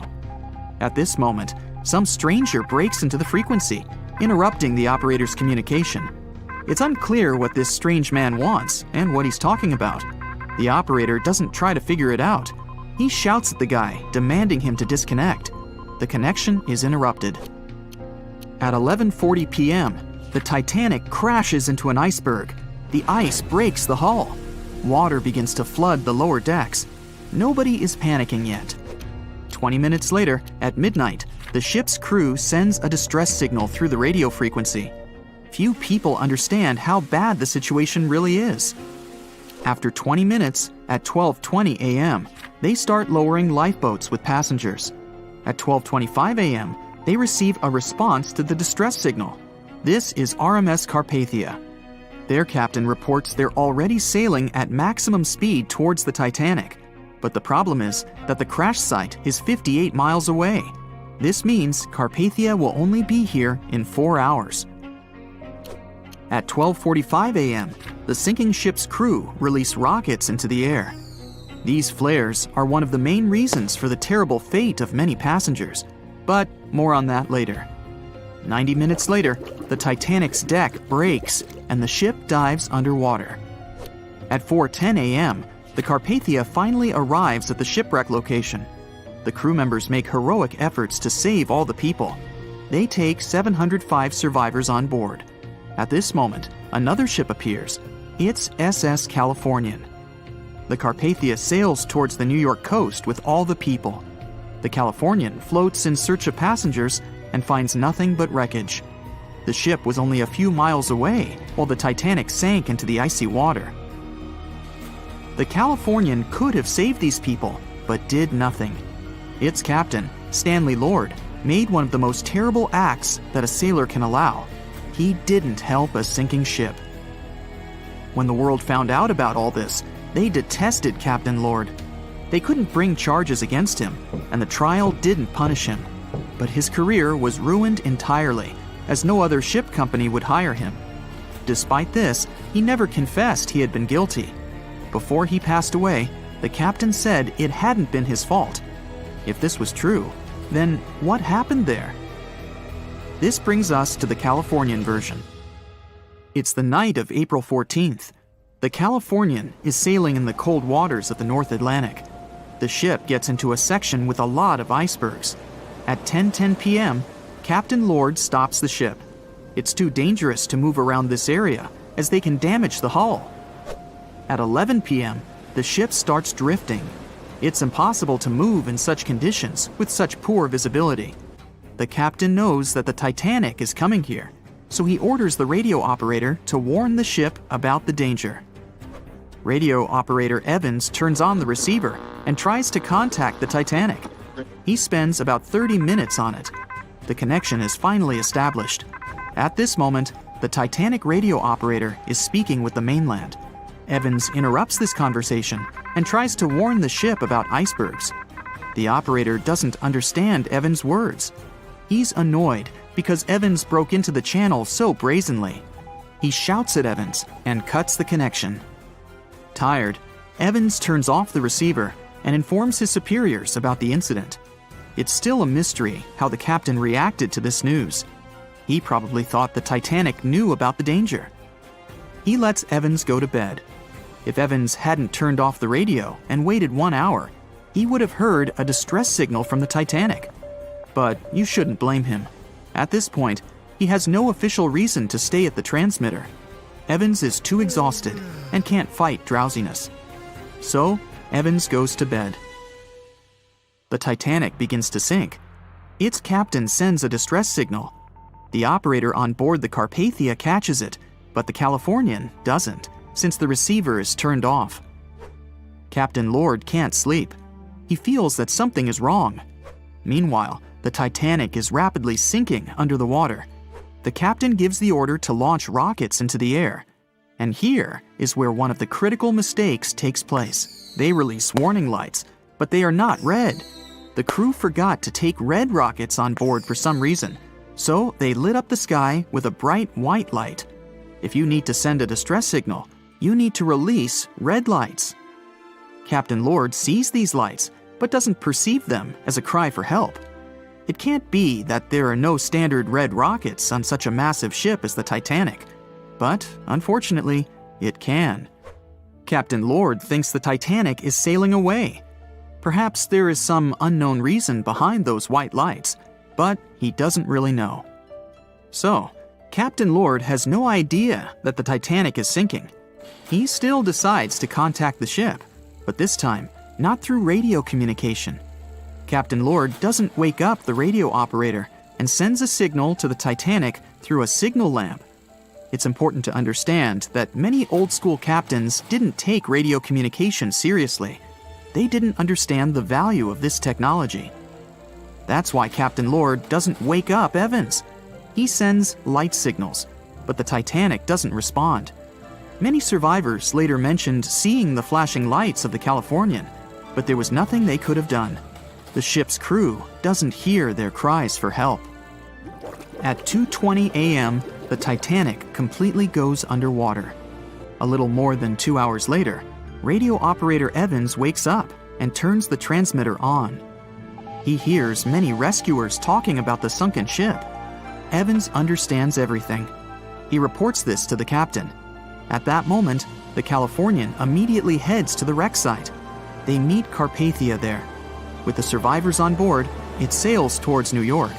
The Californian stays sailing and looking for people. They find nothing but wreckage. The Californian returns to the mainland. The news about the ship that could have saved the Titanic is spreading all over the country. The trial begins. Captain Stanley Lord and the crew tell their version. They say their ship had been standing still. Many people don't believe them, and some of the surviving passengers claim to have seen the Californian sailing by. Still, the judge declares them innocent. 1962. Captain Stanley Lord is a very old man. He calls a notary to confess something. The captain makes his last remark about this case. He swears he's not guilty. But if it wasn't the Californian sailing past the Titanic at that moment, then what? The Samson theory could answer that question for us. The sealing ship Samson is sailing in the cold waters of the North Atlantic. The crew aren't sleeping. They carefully study the surroundings, but not because they're afraid of icebergs. They're scared of meeting with the U.S. Coast Guard. The Samson ship's crew catch seals, which is illegal. At 12:45 a.m., Samson's captain sees white signal rockets. The team is sure it's the Coast Guard. They turn off the lights and sail away. It's dark, so they don't notice the sinking Titanic. They return to the coast of Iceland and hear about the disaster. They realize they have abandoned the drowning passengers. The nephew of one of Samson's crew members reads about this story in his uncle's diary. The nephew asks for permission to publish these recordings. All the people realize that Captain Lord wasn't guilty, but unfortunately, he didn't live to see this moment. Actually, it's still unknown who is guilty in this story. 2 ships were nearby the Titanic. Their captains were adequate people. They would have helped save all the passengers. Their fault was that they couldn't understand what the Titanic wanted on that dark night. Someone forgot to put red flares in the box. This small but fatal detail was one of the leading causes of the tragedy. The Bermuda Triangle is one of the most heavily traveled shipping routes in the world. Some skeptics believe that this fact solves the Bermuda Triangle mystery.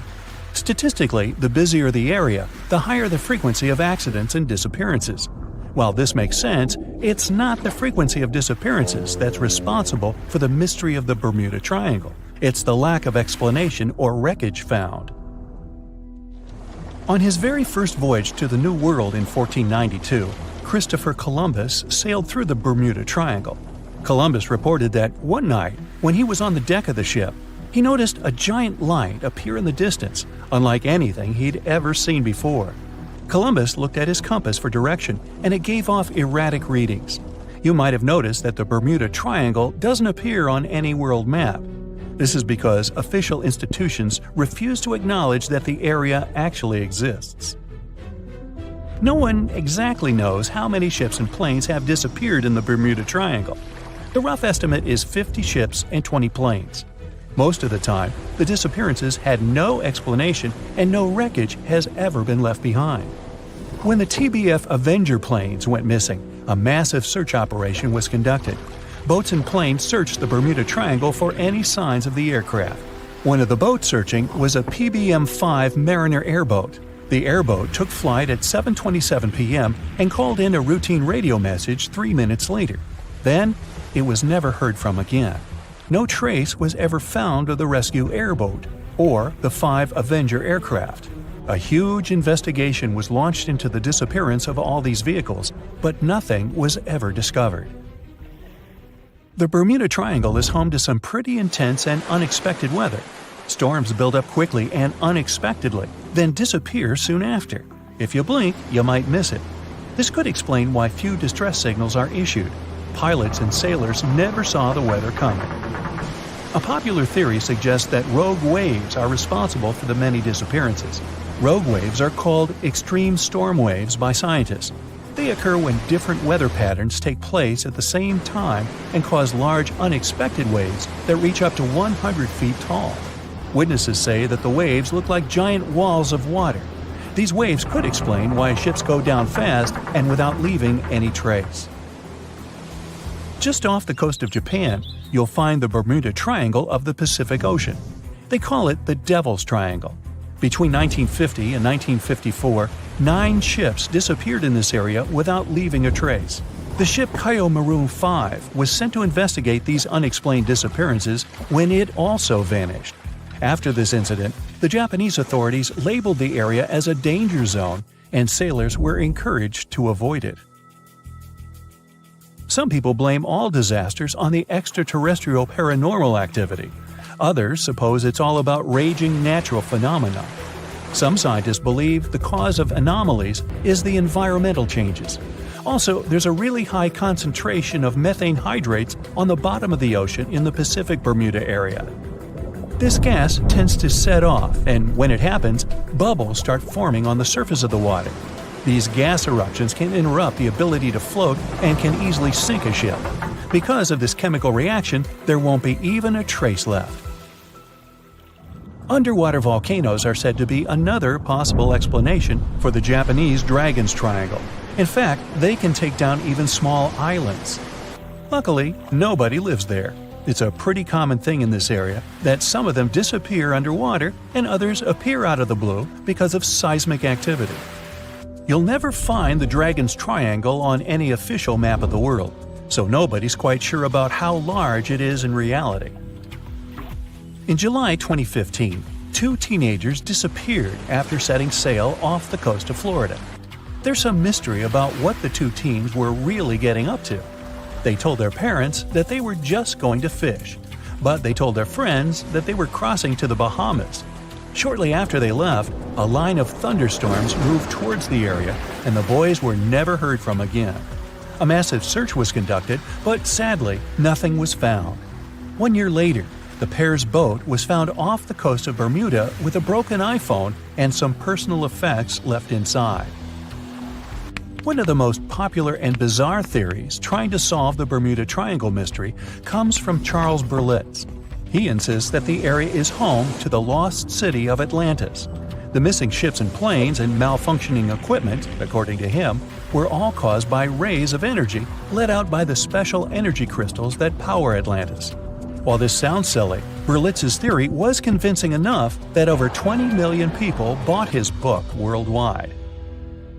Previously, the compass wouldn't work well in the Bermuda Triangle since the lines of the 2 poles coincided here. true north and magnetic north. But if you fall into this line, your compass will behave strangely. But the magnetic north is constantly shifting, and now it's far beyond the triangle. No legend says pirates of the last centuries operate in the Bermuda Triangle, or that the Flying Dutchman makes other ships disappear. A popular theory is that ships travel to the distant past or future through a time portal in the Bermuda Triangle. Fortunately, these are all myths. Just imagine hundreds of giant tentacles reaching out to a group of ships sailing through the Bermuda Triangle. In the past centuries, they could easily sink an entire fleet, since the ships were made of wood and were lighter. Squids wrapped decks with their strong tentacles, made holes in the ship's hulls with their sharp beaks. Toothy suction cups could break the masts and tear the sails.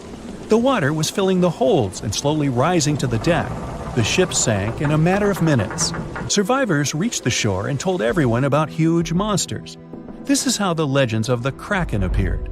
Fortunately, now people have sonars and equipment for monitoring the sea space. They say the main reason why this place is so enigmatic must be the magnetic fields that form this ominous triangle. Ocean floor is made of rocks containing a lot of magnetite. It's more like iron. Magnetic fields react to the high concentration of magnetite on the ocean floor, which may start a sort of conflict between the two. It can often lead to various weather anomalies and, as a result, navigation issues. And naturally, any changes in the ocean floor or the Earth's magnetic fields influence the Bermuda Triangle a lot. Magnetic fields tend to shift their position, so do tectonic plates and even the continents, even though we never notice it. The skies are usually very clear there, but back in 1883, some people witnessed abnormal things in the area. Some claim to have seen large blocks of ice falling from the skies, and the crew even managed to save one as hard proof. Seems like the Bermuda Triangle has an alternate not only on Earth, but even in space. Spacecraft usually don't disappear into thin air though, like there's no air. This anomalous area is really large and stretches right above the South Atlantic. It occupies the area from Chile to Zimbabwe and sits right at the point where Van Allen radiation belts are the closest to the surface of our planet. The Earth has two such belts, which come in handy trapping the particles that shoot in from the Sun. They do a great job protecting the Earth from radiation. The magnetic field there is lower, so it allows the Earth's radiation belt to come closer to the surface. Whenever a satellite passes by, it will be exposed to radiation, which might lead to serious damage. So, no satellite can take pictures of it. The South Atlantic anomaly is part of the Earth where natural radiation just flows out of control. Still, there is little evidence that all these triangles are really dangerous. Many believe the Bermuda Triangle itself has been proven time and again to be nothing but a work of fiction. In fact, some shipwrecks, such as the Ellen Austin, gained popularity in the middle of the 20th century, while nobody even thought of drawing a triangle in the Bermuda area before that. The mystery was popularized by science fiction writers and became a common myth, while no serious research proved it any more dangerous than other parts of the world's ocean. So, the crew of the Ellen Austin back in 1881 weren't even aware of the Bermuda Triangle back then, let alone afraid of it. What do you think?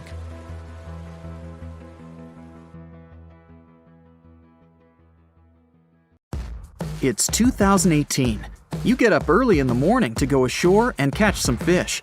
You come to the spot you were yesterday, throw the hook into the sea, and wait. The float is twitching. You've caught some fish, but hey, hello? Why aren't you doing anything? Right now, you don't care about the fish. You're looking at something in the distance. You open your mouth in surprise, since you see a huge ship stuck on a shoal. It wasn't here yesterday, so it got here at night. Okay, it'll probably sail away sooner or later. You fish for a few more hours. During this time, you observe the ship and notice no movement there. Is it empty? Boats and the Coastal Service are sailing from the shore to the vessel. You decide to check it out too. You get in your old boat and go there. The mist descends to the water, making the ship look creepy. The colossal vessel is rusty and empty. But where is the whole crew? And how did it get there? The Coast Guard comes on board. They search the hold, the cabins, and the upper deck. There's someone's stuff, some remnants of food supplies, notebooks, and clothes. Everything suggests the crew has disappeared for some reason. Fishers who noticed the vessel first didn't see anyone coming down from the board. No radio signals were sent to the port, and no one reported about the ship. It appeared here from nowhere. The only chance to get any information is to look at the number and name of the vessel. This is Sam Ratulangi, PB 1600. The Coast Guard checks the information, studies the data of all the country's ships, and no way. One company built the boat in 2001 in Indonesia. People used it to transport heavy loads across the seas around Asia. The ship had been properly operating for 8 years. People were delivering industrial goods to different points in the region, but something went wrong. In 2009, Sam Ratulangi was sailing near the coast of Taiwan, and that's it. There were no further records about it. There were no reports in any port. Everyone thought it must have drowned, so no one had been looking for it for years. And then, 9 years later, it appears here, big and rusty, off the coast of Myanmar, without sailors, without fuel. An investigation starts. City services are trying to find out the names of all the sailors working on the ship and find clues that would lead to solving this mystery. They also hope the ship owner will appear soon. They find 2 tow ropes on board. This means that some other ship towed Sam Ratulangi to this place. Then they identify and find 13 crew members. These people say they wanted to reach the factory in Bangladesh to repair Sam Ratulangi. Another vessel helped tow the ship, but then 2 cables tore off, and a storm began. No one wanted to stay on board during such weather, so the crew members left it. No one knows what the ship has been doing for the last 9 years, and how it was possible without people on board. And here's another, much more mysterious ship story. On February 16, 2020, locals found a large cargo ship stuck on a rocky shore off the coast of an Irish village. The boat looked rusty, with holes in the hull and rotten parts. People hadn't seen this vessel the day before, so it appeared there at night. The last time people saw the Alta cargo ship was a few months earlier, thousands of miles off the coast of Ireland. That day, the Alta was sailing in the waters of the Atlantic Ocean. Another ship, the MS Protector, noticed it. MS Protector crew members tried to contact the ship, but received no response. The people on board realized that they were facing an empty vessel. And then, 5 months later, it appeared near the coast of Ireland. There are more questions than answers in this story, but we managed to find something out. In 2015, the Alta appeared and disappeared from the radar several times. Any ship has an internal tracking system, so people can track its route using satellites. But Alta crew members often disabled this system. Perhaps they were engaged in some illegal activity. Anyway, in 2017, the ship often sailed between the ports of Greek islands. Then, the tracking signal disappeared and appeared only 10 months later, off the coast of North Africa. During this time, the ship changed several flags.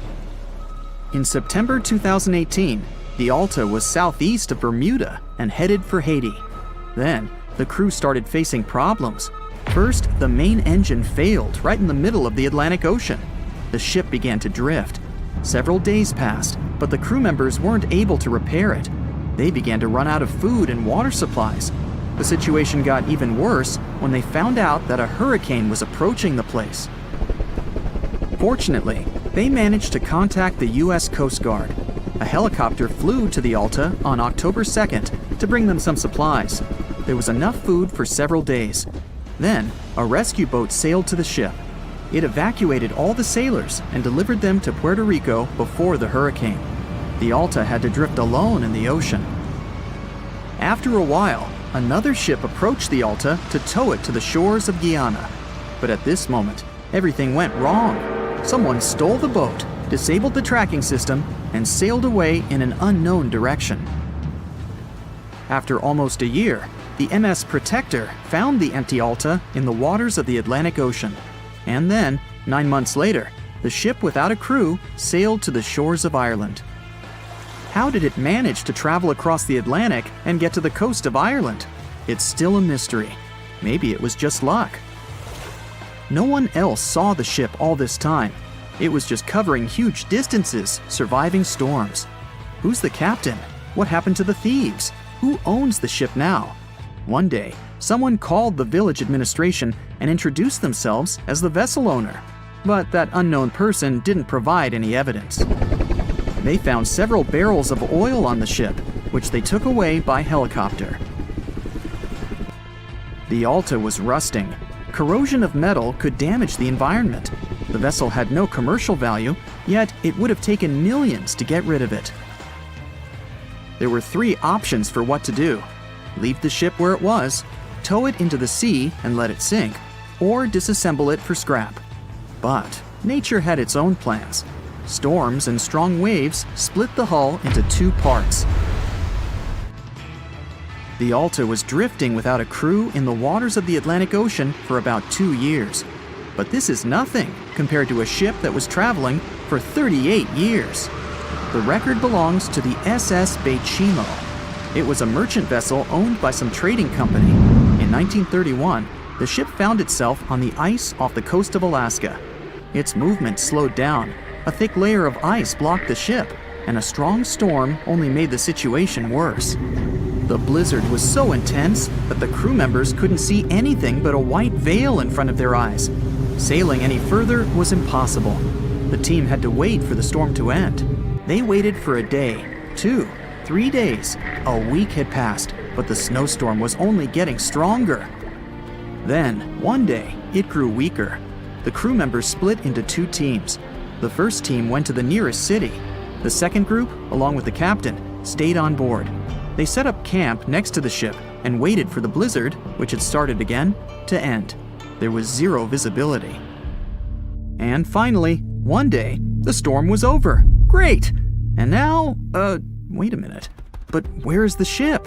The SS Bechimo just disappeared during the blizzard. The captain was sure that the ship had sunk, so he left along with the crew. Then, a week later, they saw the vessel drifting near the area where they had lost it.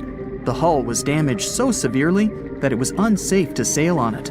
Repairing the ship would be pointless and expensive, so the captain decided to abandon it. He was sure that it would go underwater sooner or later, but it stayed afloat for the next few days, the next few months, and a few years. People had reported seeing it at various points along the coast of Alaska for 38 years. The last record of the SS Bechimo is dated 1969. Those who saw it claimed the ship was completely frozen, almost merged with the ice. Some people planned to start an expedition to find the ship, but all attempts were unsuccessful. The vessel is probably lying somewhere on the deep sea floor. It has recently become a popular location for many tourists looking for the perfect place to get away from it all. If you're lucky enough to catch a sunny day here, it's like no other, I can assure you. Chances are, you'll end up having loads of foggy days, but let's be honest, they have a special allure of their own. This enchanting smile-shaped island is called Sable Island. It's located 190 miles from mainland Nova Scotia. It wasn't accessible to the general public until 2013. That's when it was added to the list of National Parks of Canada. You can get here either by plane or by water. But what's so enchanting about this place anyway? There must be something since the yearly tourist count is growing every year. Firstly, there's a spectacular number of wild horses here. There are between 200 and 500 horses roaming free all over the island. There's also a large population of gray seals. The place is also the only breeding location of a rare bird species called the Ipswich sparrow. If you're already considering a trip here, there are some things you need to know first. Remember that fog I mentioned earlier? Well, it turns out that Sable Island is the foggiest place in the Canadian Maritimes. I'm talking about approximately 127 foggy days each year. During such days, Sable Island literally disappears underneath a thick layer of fog. You won't be able to explore the place on your own either. The local regulations state that visitors need to travel within a group. And they also need to keep a 197-foot distance from the wildlife they can encounter here. As charming as this place may be, it holds a dark secret hidden beneath the sandy dunes.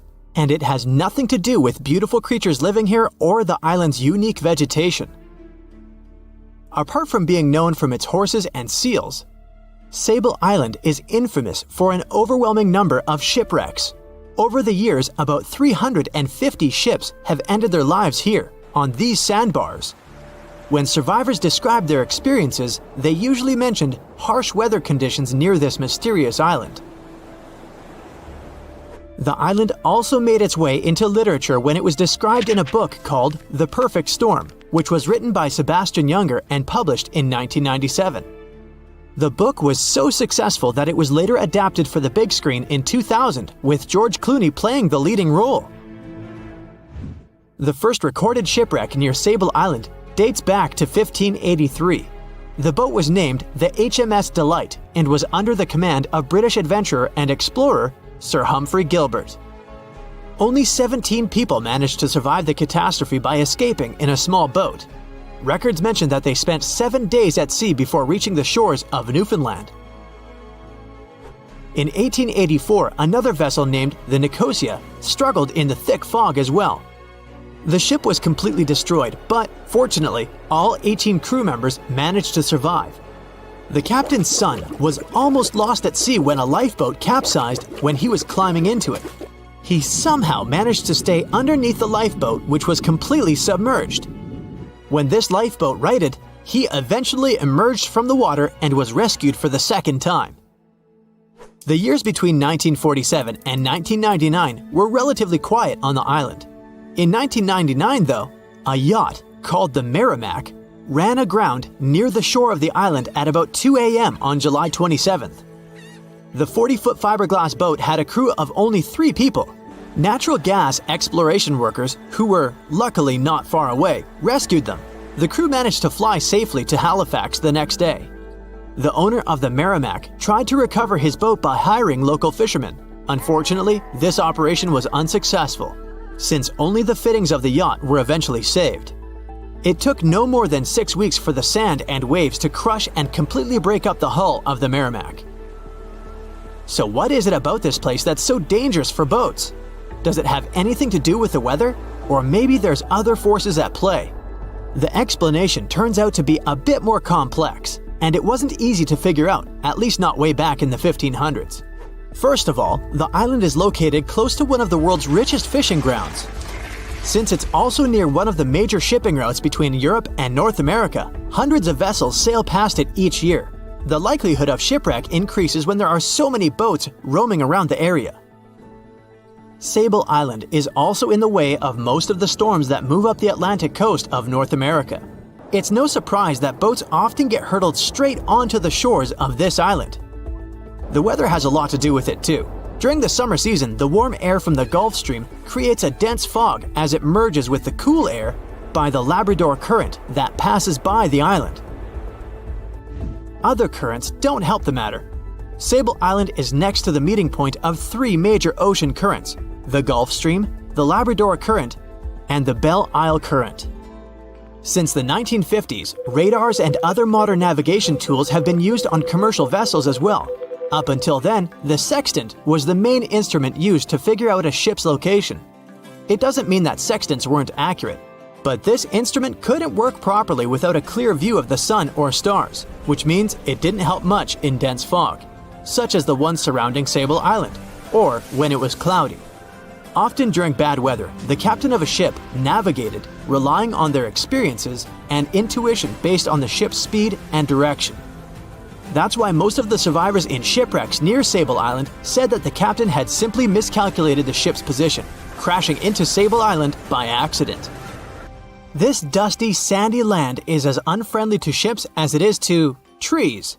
There's reportedly a single tree on the whole island, and it looks a lot more like a bush. It's actually a pine tree. And since the famous island horses don't see it as much of a food source, it somehow managed to survive. Reports say that the tree was planted back in the 1950s.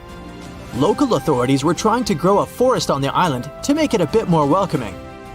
They've planted tens of thousands of trees over the years, more than 69,000 evergreens, 600 fruit trees, and about 55 pounds of pine seeds, along with other plants which could survive the conditions on the island.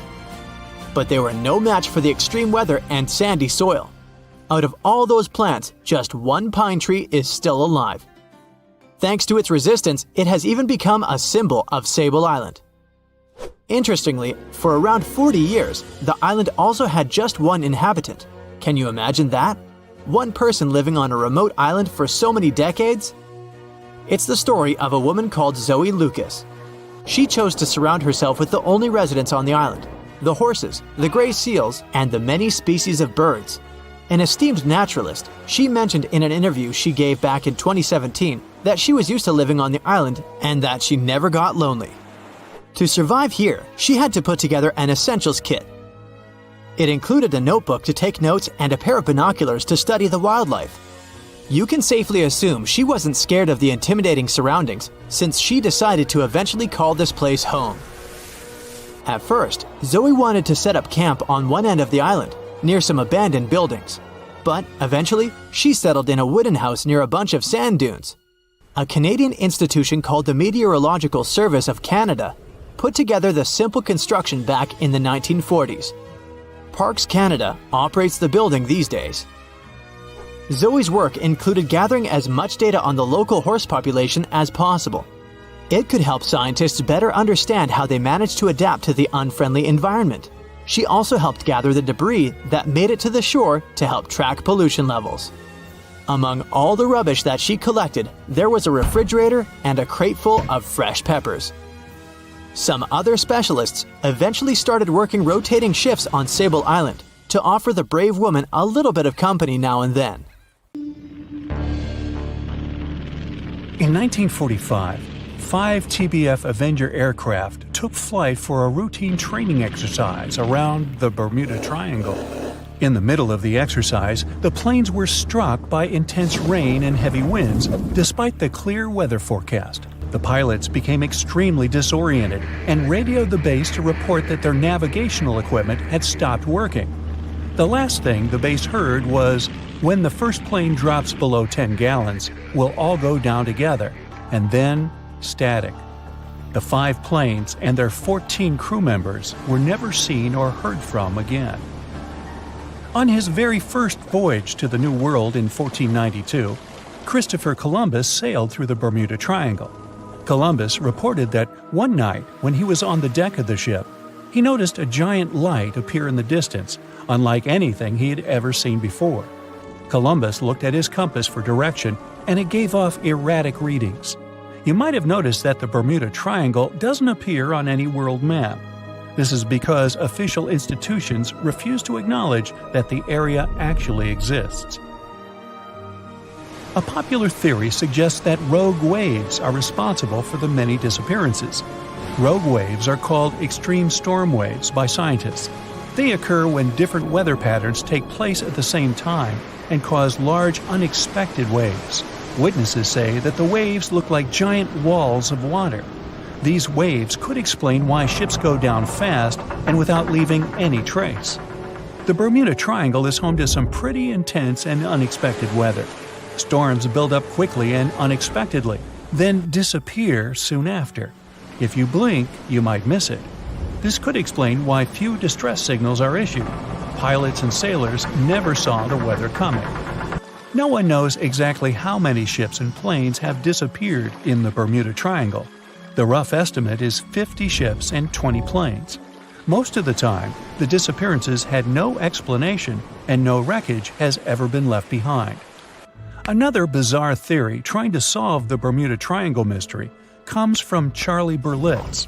He insists that the area is home to the lost city of Atlantis. The missing ships and planes and malfunctioning equipment, according to him, were all caused by rays of energy let out by the special energy crystals that power Atlantis. While this sounds silly, Berlitz's theory was convincing enough that over 20 million people bought his book worldwide. In the year 1800, a large sailing vessel called the USS Pickering departed from the U.S. on its way to the West Indies.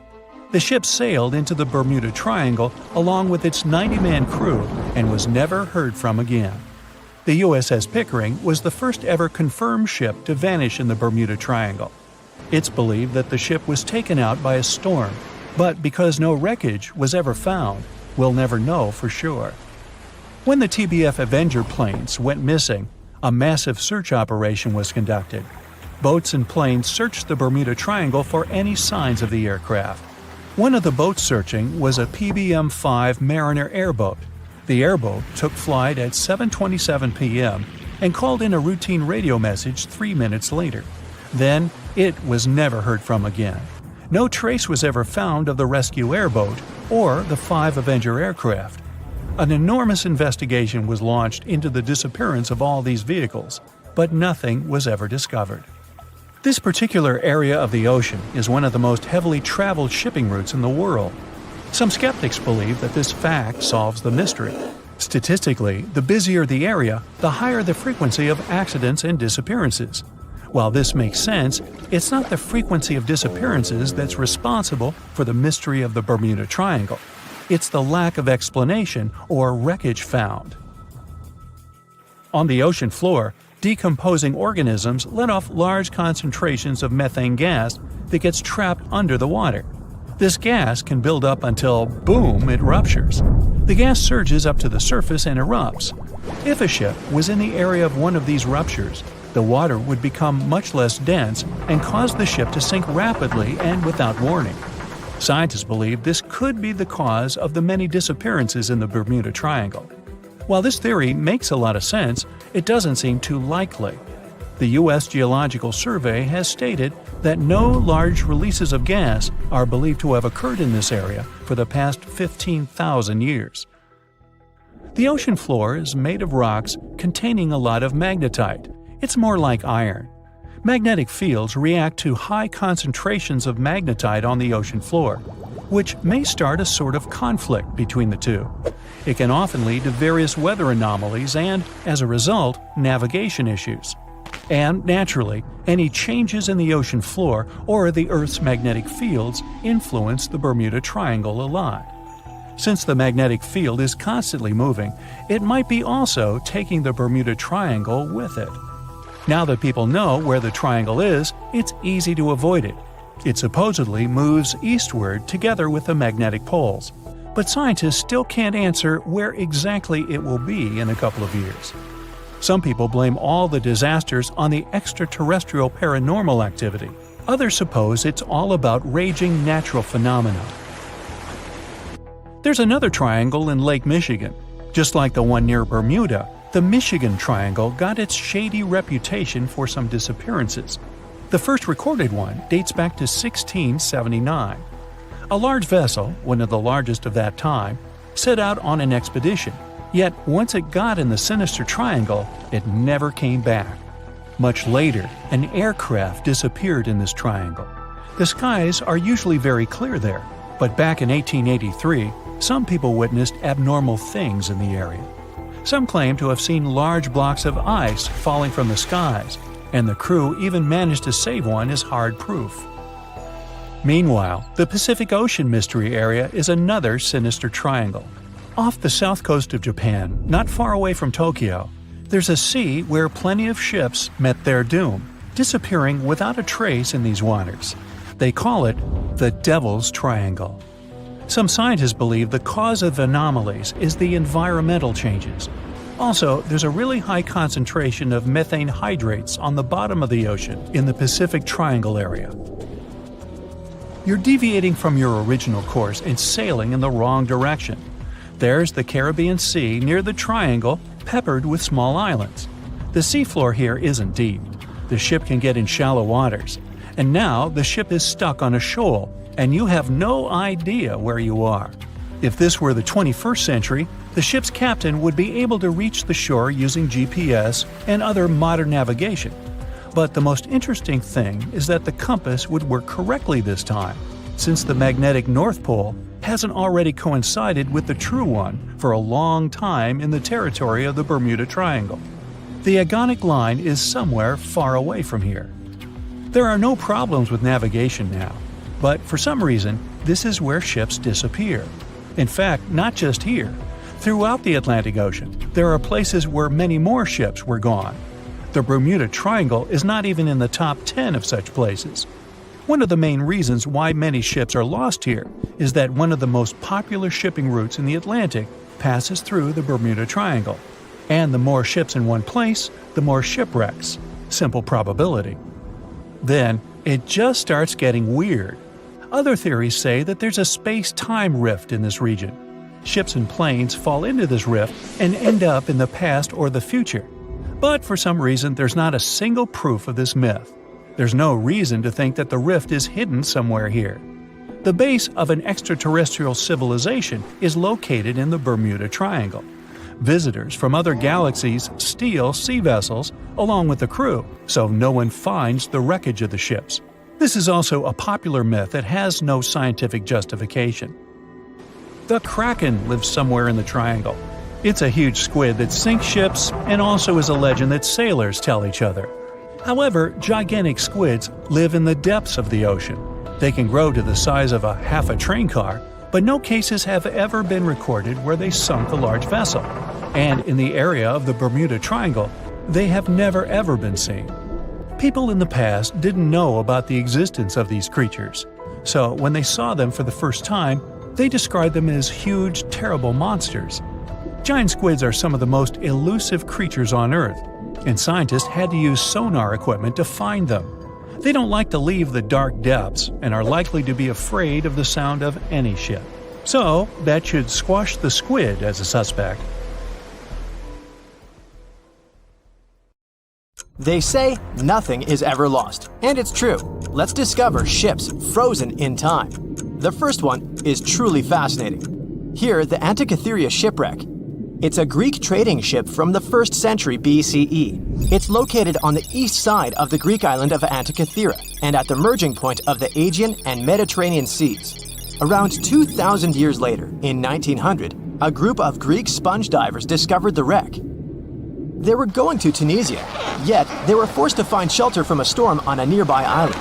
Since they couldn't go anywhere due to the storm, they decided to look for sponges until the weather got calmer. One of the divers discovered the shipwreck at depths of around 130 feet. Imagine someone going for a sponge hunt, but getting out to the surface with archaeological treasures. The captain of the sponge boat talked to the Greek officials about what they had found. The officials sent 2 ships to the wreckage. The salvage operation was successful, and discoveries are now in Greece's National Archaeological Museum in Athens. The findings included 3 life-sized marble horses, jewelry, coins, and hundreds of works of art, including a 7-foot-tall Colossus statue of Hercules. Among these treasures, Antikythera ephebe, a bronze statue of a young man, caught more attention. Because the ephebe doesn't comply with any familiar iconographic model, and there are no known copies of his type, he held a spherical object in his hand. Scholars have different theories of who that person could be, but they are not in a consensus yet. More than 70 years later, Jacques-Yves Cousteau and his team went to the area and recovered hundreds more artifacts and the remains of 4 people. Interestingly, they discovered a complex set of interlocking gears, capable of predicting the movement of the sun, moon, and several planets. The mechanism can also show the times of solar and lunar eclipses years into the future. Think of this Antikythera mechanism as an early computer calendar, to plan significant events like agricultural activities, religious rituals, and Olympic Games. These artifacts found in the Antikythera wreckage are some of the most important findings in modern archaeology. Just the Antikythera mechanism itself has changed our perception of the limits of ancient technology. The mechanism has a sophisticated design and was made over 1,000 years ago. After all these amazing discoveries, experts believe that the wreckage site has remained largely unexplored and is mostly because of its location and the landscape of the seafloor on which the ship rests. The wreck is too deep for scuba divers but too shallow to use something like a submersible. A survey made on the seafloor in 2012 showed evidence of a second wreck about 800 feet to the south. It's clear that this area has a lot to offer humanity. What would happen if those sponge hunters didn't go to the area? Scientists found a shipwreck in Antarctica at the bottom of the Weddell Sea 107 years after it sank. The name of the ship was Endurance, and it was the lost vessel of Antarctic explorer Sir Ernest Shackleton.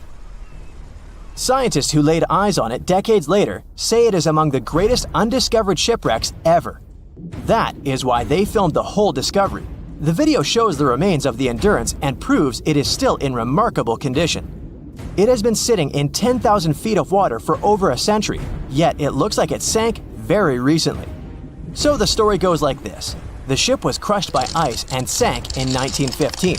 Shackleton and his crewmates had to escape by themselves in small lifeboats. From then on, it was all about survival. Shackleton imagined to get his crew to safety, then the ship sank. Yes, this is a pretty impressive story, but why did scientists prize this ship? Firstly, Shackleton's Imperial Trans-Antarctic Expedition sailed to make the first land crossing of Antarctica. Yes, the crew was trapped in ice, but the intention was important. Secondly, it's about the challenge itself of finding the shipwreck. The Weddell Sea is almost always covered in thick sea ice. You know, the same ice that made the Endurance sink. Getting near the presumed sinking location is super hard, let alone being able to conduct research. Experts of the modern expedition team foresaw the time when the lowest extent of Antarctic sea ice would come using satellite images. They realized that the weather was in their favor to start an expedition. Dr. John Shears said that they have successfully completed the world's most difficult shipwreck search, fighting against constantly shifting sea ice, blizzards, and temperatures decreasing to negative 0.4 degrees Fahrenheit. Yeesh, I can't imagine the worst conditions in Antarctica if these conditions are in their favor. Lastly, look at this. It's timbers. They're very much intact. Plus, you can read the ship's name. It's still visible. Marine archaeologist Menson Bound says that this is the finest wooden shipwreck he has ever discovered. He has 50 years of career experience, so I believe the guy. So how come the wood is not rotten? Dr. Michelle Taylor, a deep-sea polar biologist, said that there has been little wood deterioration because the wood-munching animals are not in this forest-free region of Antarctica. Workers of a coal mine in East Serbia discovered 3 shipwrecks that had been there for at least 1,300 years. The largest shipwreck is an ancient Roman fleet. It's around 50 feet long with a flat bottom. It's estimated that the ship could carry a crew of 30 to 35 people. Looking at its hull, you can see the marks of repairs. Wow, this one had a lengthy career. You know, it gives us insight into more than 1,000 years ago. The 2 smaller vessels, on the other hand, match descriptions of boats used by Slavic groups to attack the Roman frontier. These 2 have been discovered under mud and clay in an ancient riverbed. Apparently, in those times, there was a Roman base in a place called Viminacium City. Interestingly, Viminacium was a provincial capital with an estimated 40,000 inhabitants in the 4th century CE. For comparison, it was even larger than Pompeii. The Kostelach coal mine is a center of hidden gems. Archaeologists had found evidence of ancient human and animal activity here before. For instance, in 2012, experts found bones of at least 5 woolly mammoths, which went extinct about 10,000 years ago. Canadian archaeologists found a ship 150 years after it went missing in the Canadian Arctic waters. This merchant ship is called HMS Investigator. It was purchased in 1848 to search for the explorer Sir John Franklin's ship that got lost in the Northwest Passage expedition. So, HMS Investigator left Britain in 1850 for this rescue operation. The expedition crew, captained by Robert McClure, sailed the Investigator into the water. He realized that he was in the final leg of the Northwest Passage, the sea route across North America. But before he could sail into the Beaufort Sea, the 122-ton ship itself got stuck in the thick ice. The crew spent the winter over the Prince of Wales Strait. The following summer, McClure tried again to sail to the end of the passage, but the ice blocked his way once more. Here, too, the crew was forced to leave the ship. He steered the crew into the Bay of Mercy.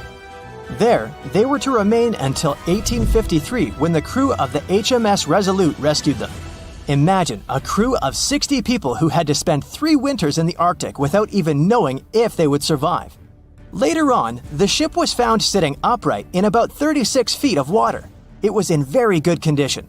Arctic water has prevented the outer deck of the vessel from deteriorating quickly. The outline of the ship and its timber can be clearly seen. Plus, archaeologists have uncovered artifacts on land left by the sailors. They had unloaded everything before abandoning the Investigator.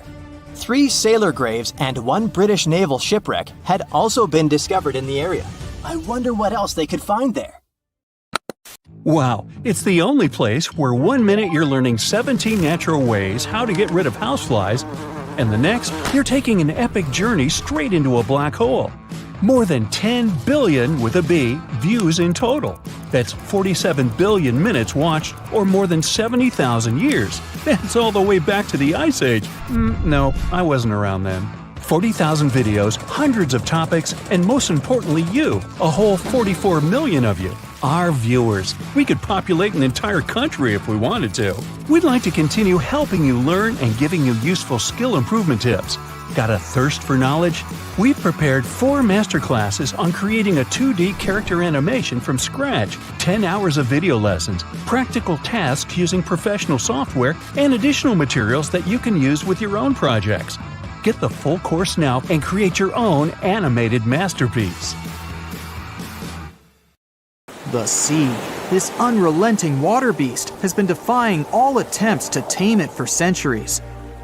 Many ships driven by the wind have gone through the harshest parts of the world. Some have survived the struggle with the sea, and many have come off second best. It's the year 1834. A ship called the Pilgrim is setting a course to sail from California to Boston. The journey will venture around South America and then past Cape Horn of Chile. Richard signs up as a merchant seaman aboard the Pilgrim. This is his first voyage at sea. The crew tells Richard stories of the Drake Passage off Cape Horn, a route that's legendary for its dangers. Countless ships and sailors have disappeared in those waters. Since Cape Horn's discovery in 1526, it's quickly become known to all those that have sailed around it as the ultimate test of any mariner's skill and of any ship's strength. Those that have survived the journey call Cape Horn a sailor's nightmare. Jack the helmsman, a salty veteran, steers the ship towards this most dangerous of all routes. Jack has been aboard the Pilgrim since it was first commissioned in 1825. He's passed by the Horn many times, each time learning a different lesson from the tests provided by the sea. The Pilgrim has been refitted since its past voyage a year ago. Richard values Jack's experience, given that it's his first journey at sea. Jack assures Richard of his confidence in the Pilgrim, even though it's just a small wooden brig with 2 masts. Jack's aware that wooden vessels are gradually becoming outdated, replaced by new steam-powered ships. But Jack prefers the maneuverability of the Pilgrim and would take it over the steel ships any day. Richard is excited to be aboard. There's so much to explore in life as a merchant seaman, but the guy struggles to acquire his sea legs on the boat. Forceful winds make the Pilgrim move faster, providing Richard with a quick introduction to life at sea. At the same time, nothing can prepare him for what is to be experienced at Cape Horn. It's the southernmost point of land before Antarctica. The gap between the icy continent and Cape Horn holds the infamous Drake Passage. Approximately 700 miles between Cape Horn and the Antarctic Peninsula. Strong winds provide an uninterrupted, steadfast journey toward the Horn. But, as Jack tells Richard, the winds are more concentrated at the Drake Passage. They create a funneling effect, becoming stronger and more unpredictable. Richard is unsure of what this might mean for the Pilgrim, but understands that there's no easier route to travel around South America. A few days pass. The Pilgrim sails by the many islands that make up the western coast of Chile. Although the sea has been relatively calm, Richard continues to deal with his lack of sea legs. His movements are still not very graceful. The constant, ever-swaying deck rises and falls, and Richard finds it hard to get used to the motion. Random large waves hit the Pilgrim from every angle. The ship is quickly approaching Cape Horn. Richard looks towards great thunderous black clouds in the distance. "Welcome to the Horn," Jack says, half laughing. A wry smile upon his face soon disappears. The man gets serious, knowing what awaits them all. Stronger winds start blowing the sails as the crew scrambles to hang onto the ropes. Richard desperately sets to adjust the aft sails, adjusting for the constant change in strong southerly winds. Jack holds firm at the helm, knowing the importance of his role. He's wary of the swell. It can build very quickly the further south they travel. It's crucial the Pilgrim doesn't venture too close to the Horn when they approach. The great darkness that was in the distance is now all around them, filling the sky in every direction. Blackened clouds throw rain and hail down at the crew as they try to resist the enraged weather. Jack is directed by the captain at the helm, changing the direction of the vessel. The temperature has dropped significantly. Barely keeping the water from his eyes, he turns toward the port side bow to provide his face a brief break from the torment of the wind. Looking out into the distance, the man sees the Horn standing alone, surrounded by mist. It's a haunting sight. He steers the Pilgrim along the face of the Horn, the distance getting shorter. The waves shrink in height since the depths become shallower. But these waves are much steeper, and their angle can cause more damage to the wooden vessel. Jack's unsure how much of these waves the Pilgrim can take before the hull is breached. Richard, still posted at the aft sails, watches the water and icebergs floating by. He's unsure how large they actually are, since they're mostly hidden underwater. But he knows to alert Jack if any get too close. Just one iceberg hitting the Pilgrim will be all that the hull can withstand. Dutifully, he watches over the side and into the distance. Icebergs aren't the only thing to look out for. Rogue waves are common in these seas as well. The connecting Antarctic and Pacific Oceans, mixed with stormy weather, form waves together. This creates much larger rogue waves. Such waves have been known to reach up to 100 feet tall.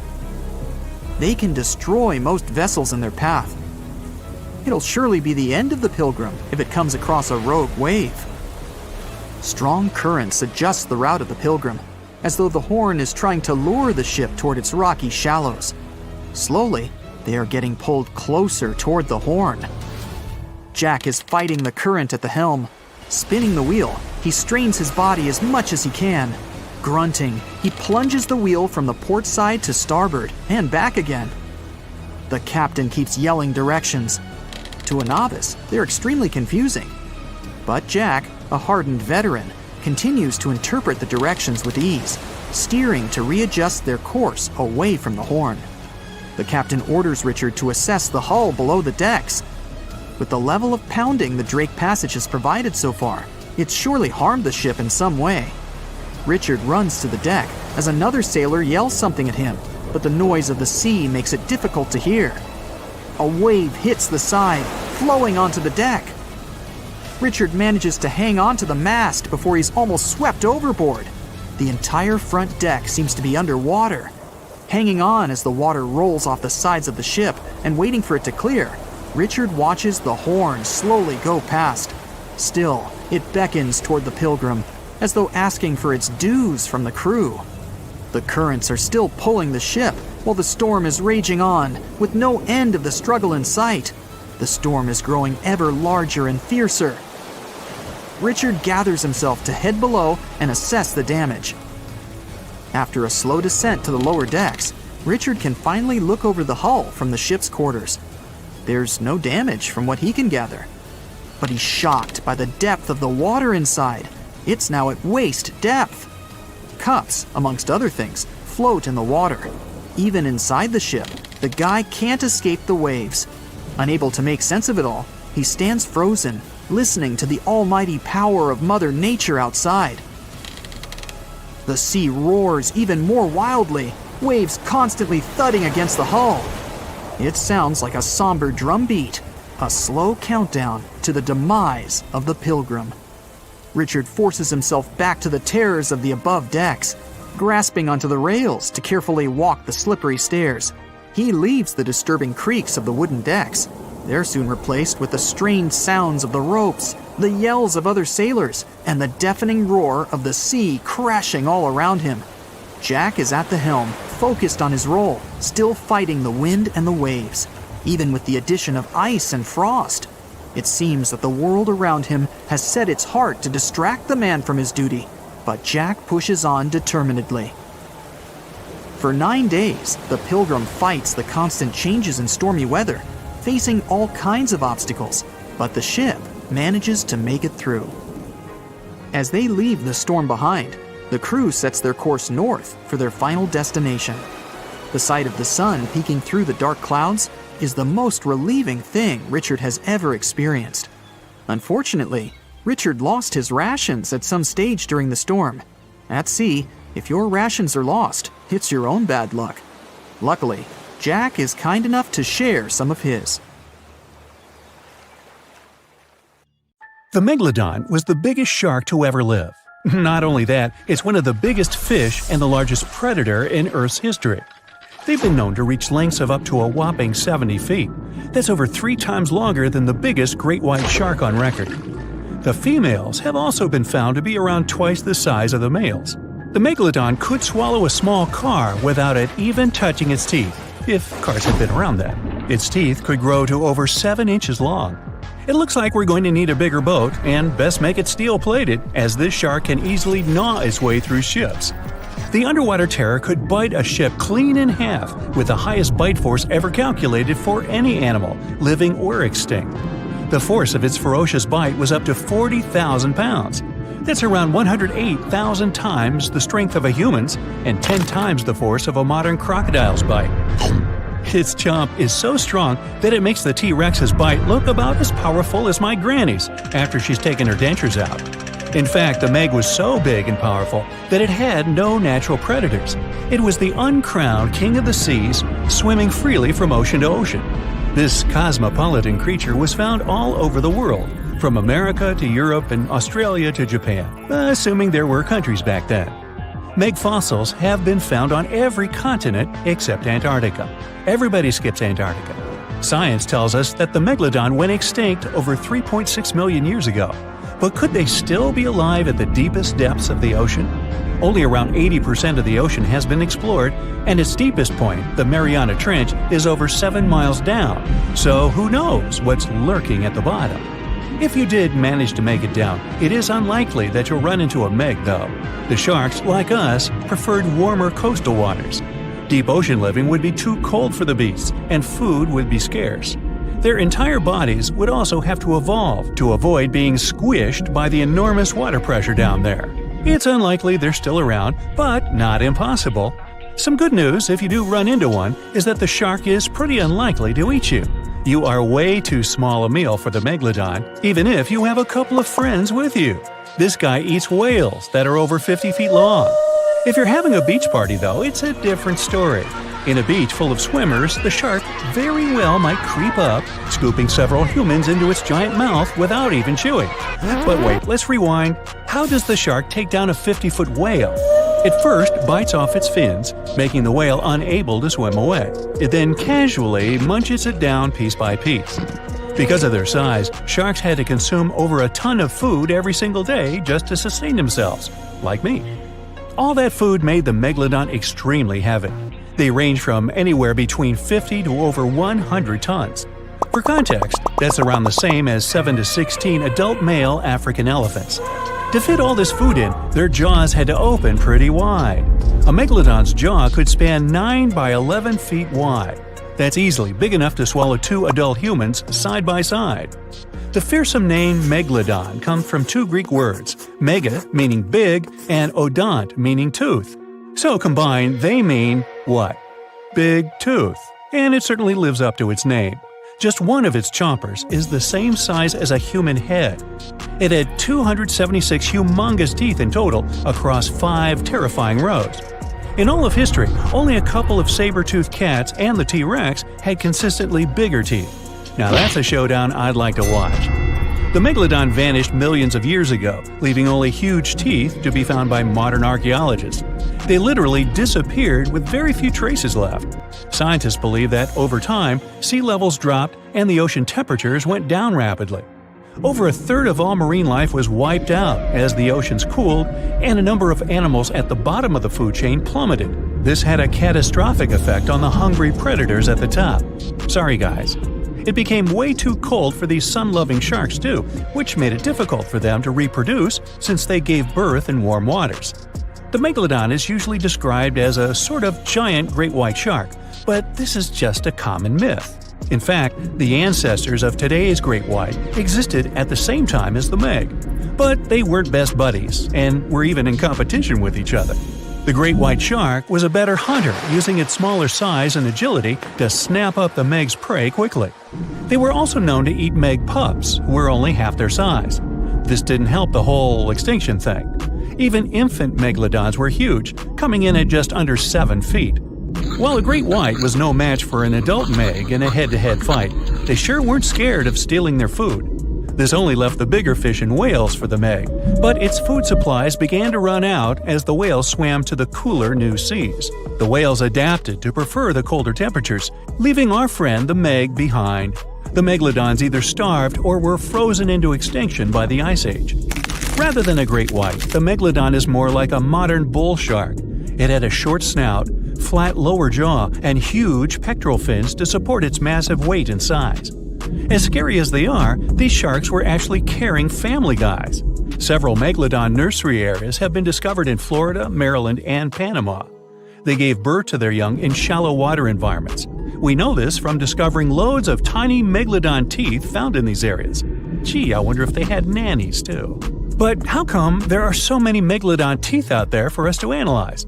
Well, due to their messy, aggressive eating habits, sharks regularly lose their teeth. They lose a set of teeth every 1 to 2 weeks. That's 40,000 teeth in a lifetime. They must rake in a fortune from the tooth fairy. Because of this, their teeth were continuously raining down to the ocean floor. Luckily for us, they're also the hardest part of a shark's skeleton, which is why so many teeth have survived and become fossilized. It's fair to say that the first discoveries of the Meg's teeth confused people. Early discoverers thought the Meg's teeth were petrified tongues of ancient serpent creatures. They even used to call them tongue stones. It's also a common myth that the megalodon was around at the same time as the dinosaurs, although this would have been pretty cool. The dinosaurs were wiped out around 66 million years ago, but the megalodons came much later. The oldest Meg fossil is only around 23 million years old, but it's tricky to pinpoint the exact date. After all, calendars weren't invented yet. They became extinct way before humans even evolved. The earliest Homo sapiens, which is a fancy name for the first humans, emerged about 2.5 million years ago. But what if the megalodon shark didn't go extinct? Whale populations have dropped drastically since these guys were last around, so there'd be way fewer whales for them to chomp down on. Whales have also gotten a lot smarter and learned new defensive moves, making them way harder to take down. It's estimated that they ate around 12 tons of food each day. If they were still around and eating that much, they'd be forced to eat smaller fish, and there'd be barely enough big fish for us humans to survive on. The naughty megalodons would also be able to track fishing boats and steal the fish that they worked hard to collect. It's safe to say we'd see a lot less fish in the aisles of your neighborhood supermarket. As our ocean temperatures are heating up again, the sharks would also thrive and reproduce faster than ever. There'd be more and more of these giant eating machines in the water, reducing our fish supply even more. It would also cause massive problems for cargo ships and cruising vessels. Imagine coming into contact with one of these bad boys while you're sunbathing on the deck. Even beachgoers would be hard hit.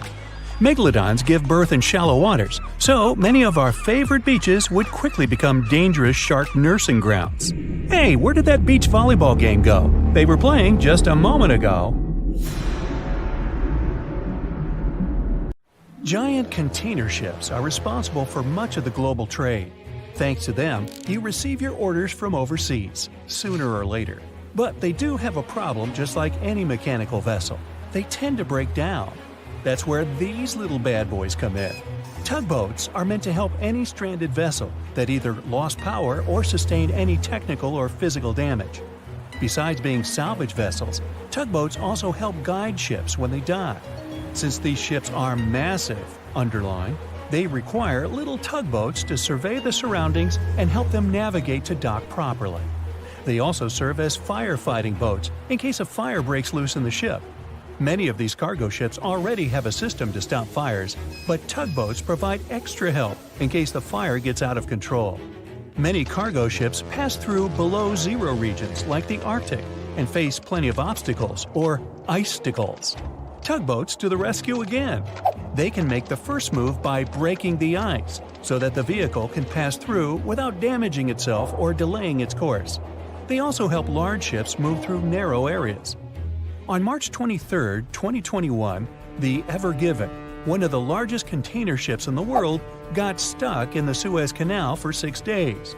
It froze global shipping of almost $10 billion of trade in a day.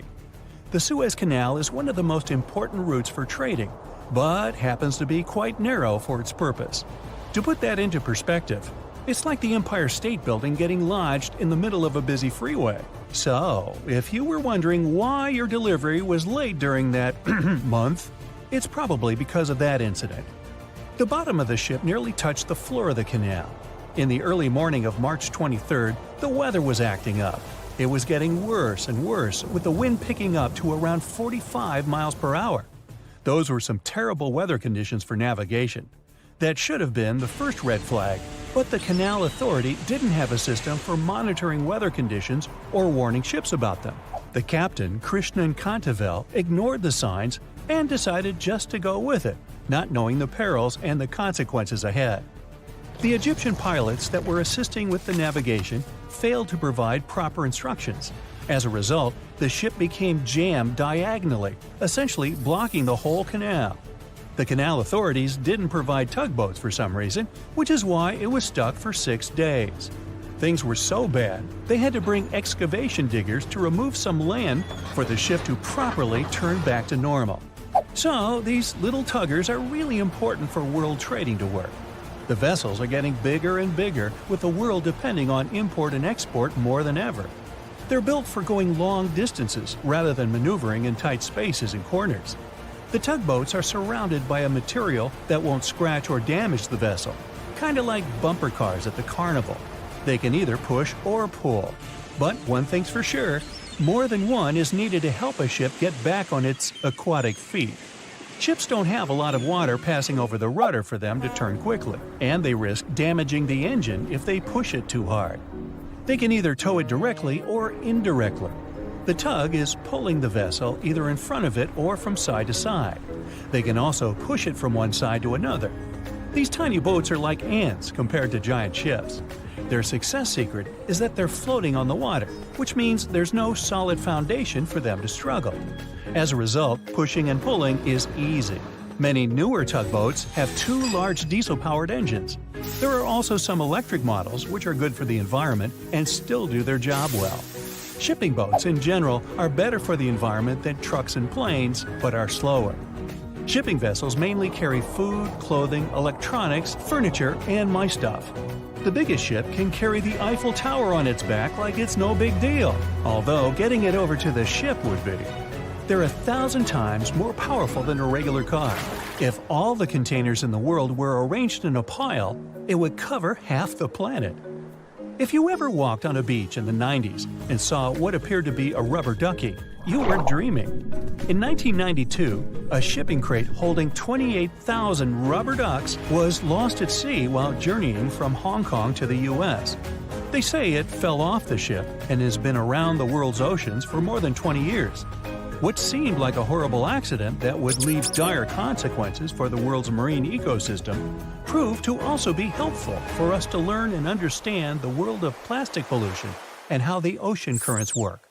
These ducks seem to have had quite the journey when they broke free from their container life. Some reports show they got washed up on the shores of Alaska, South America, Hawaii, Pacific Northwest, Scotland, Australia, and even froze in the Arctic.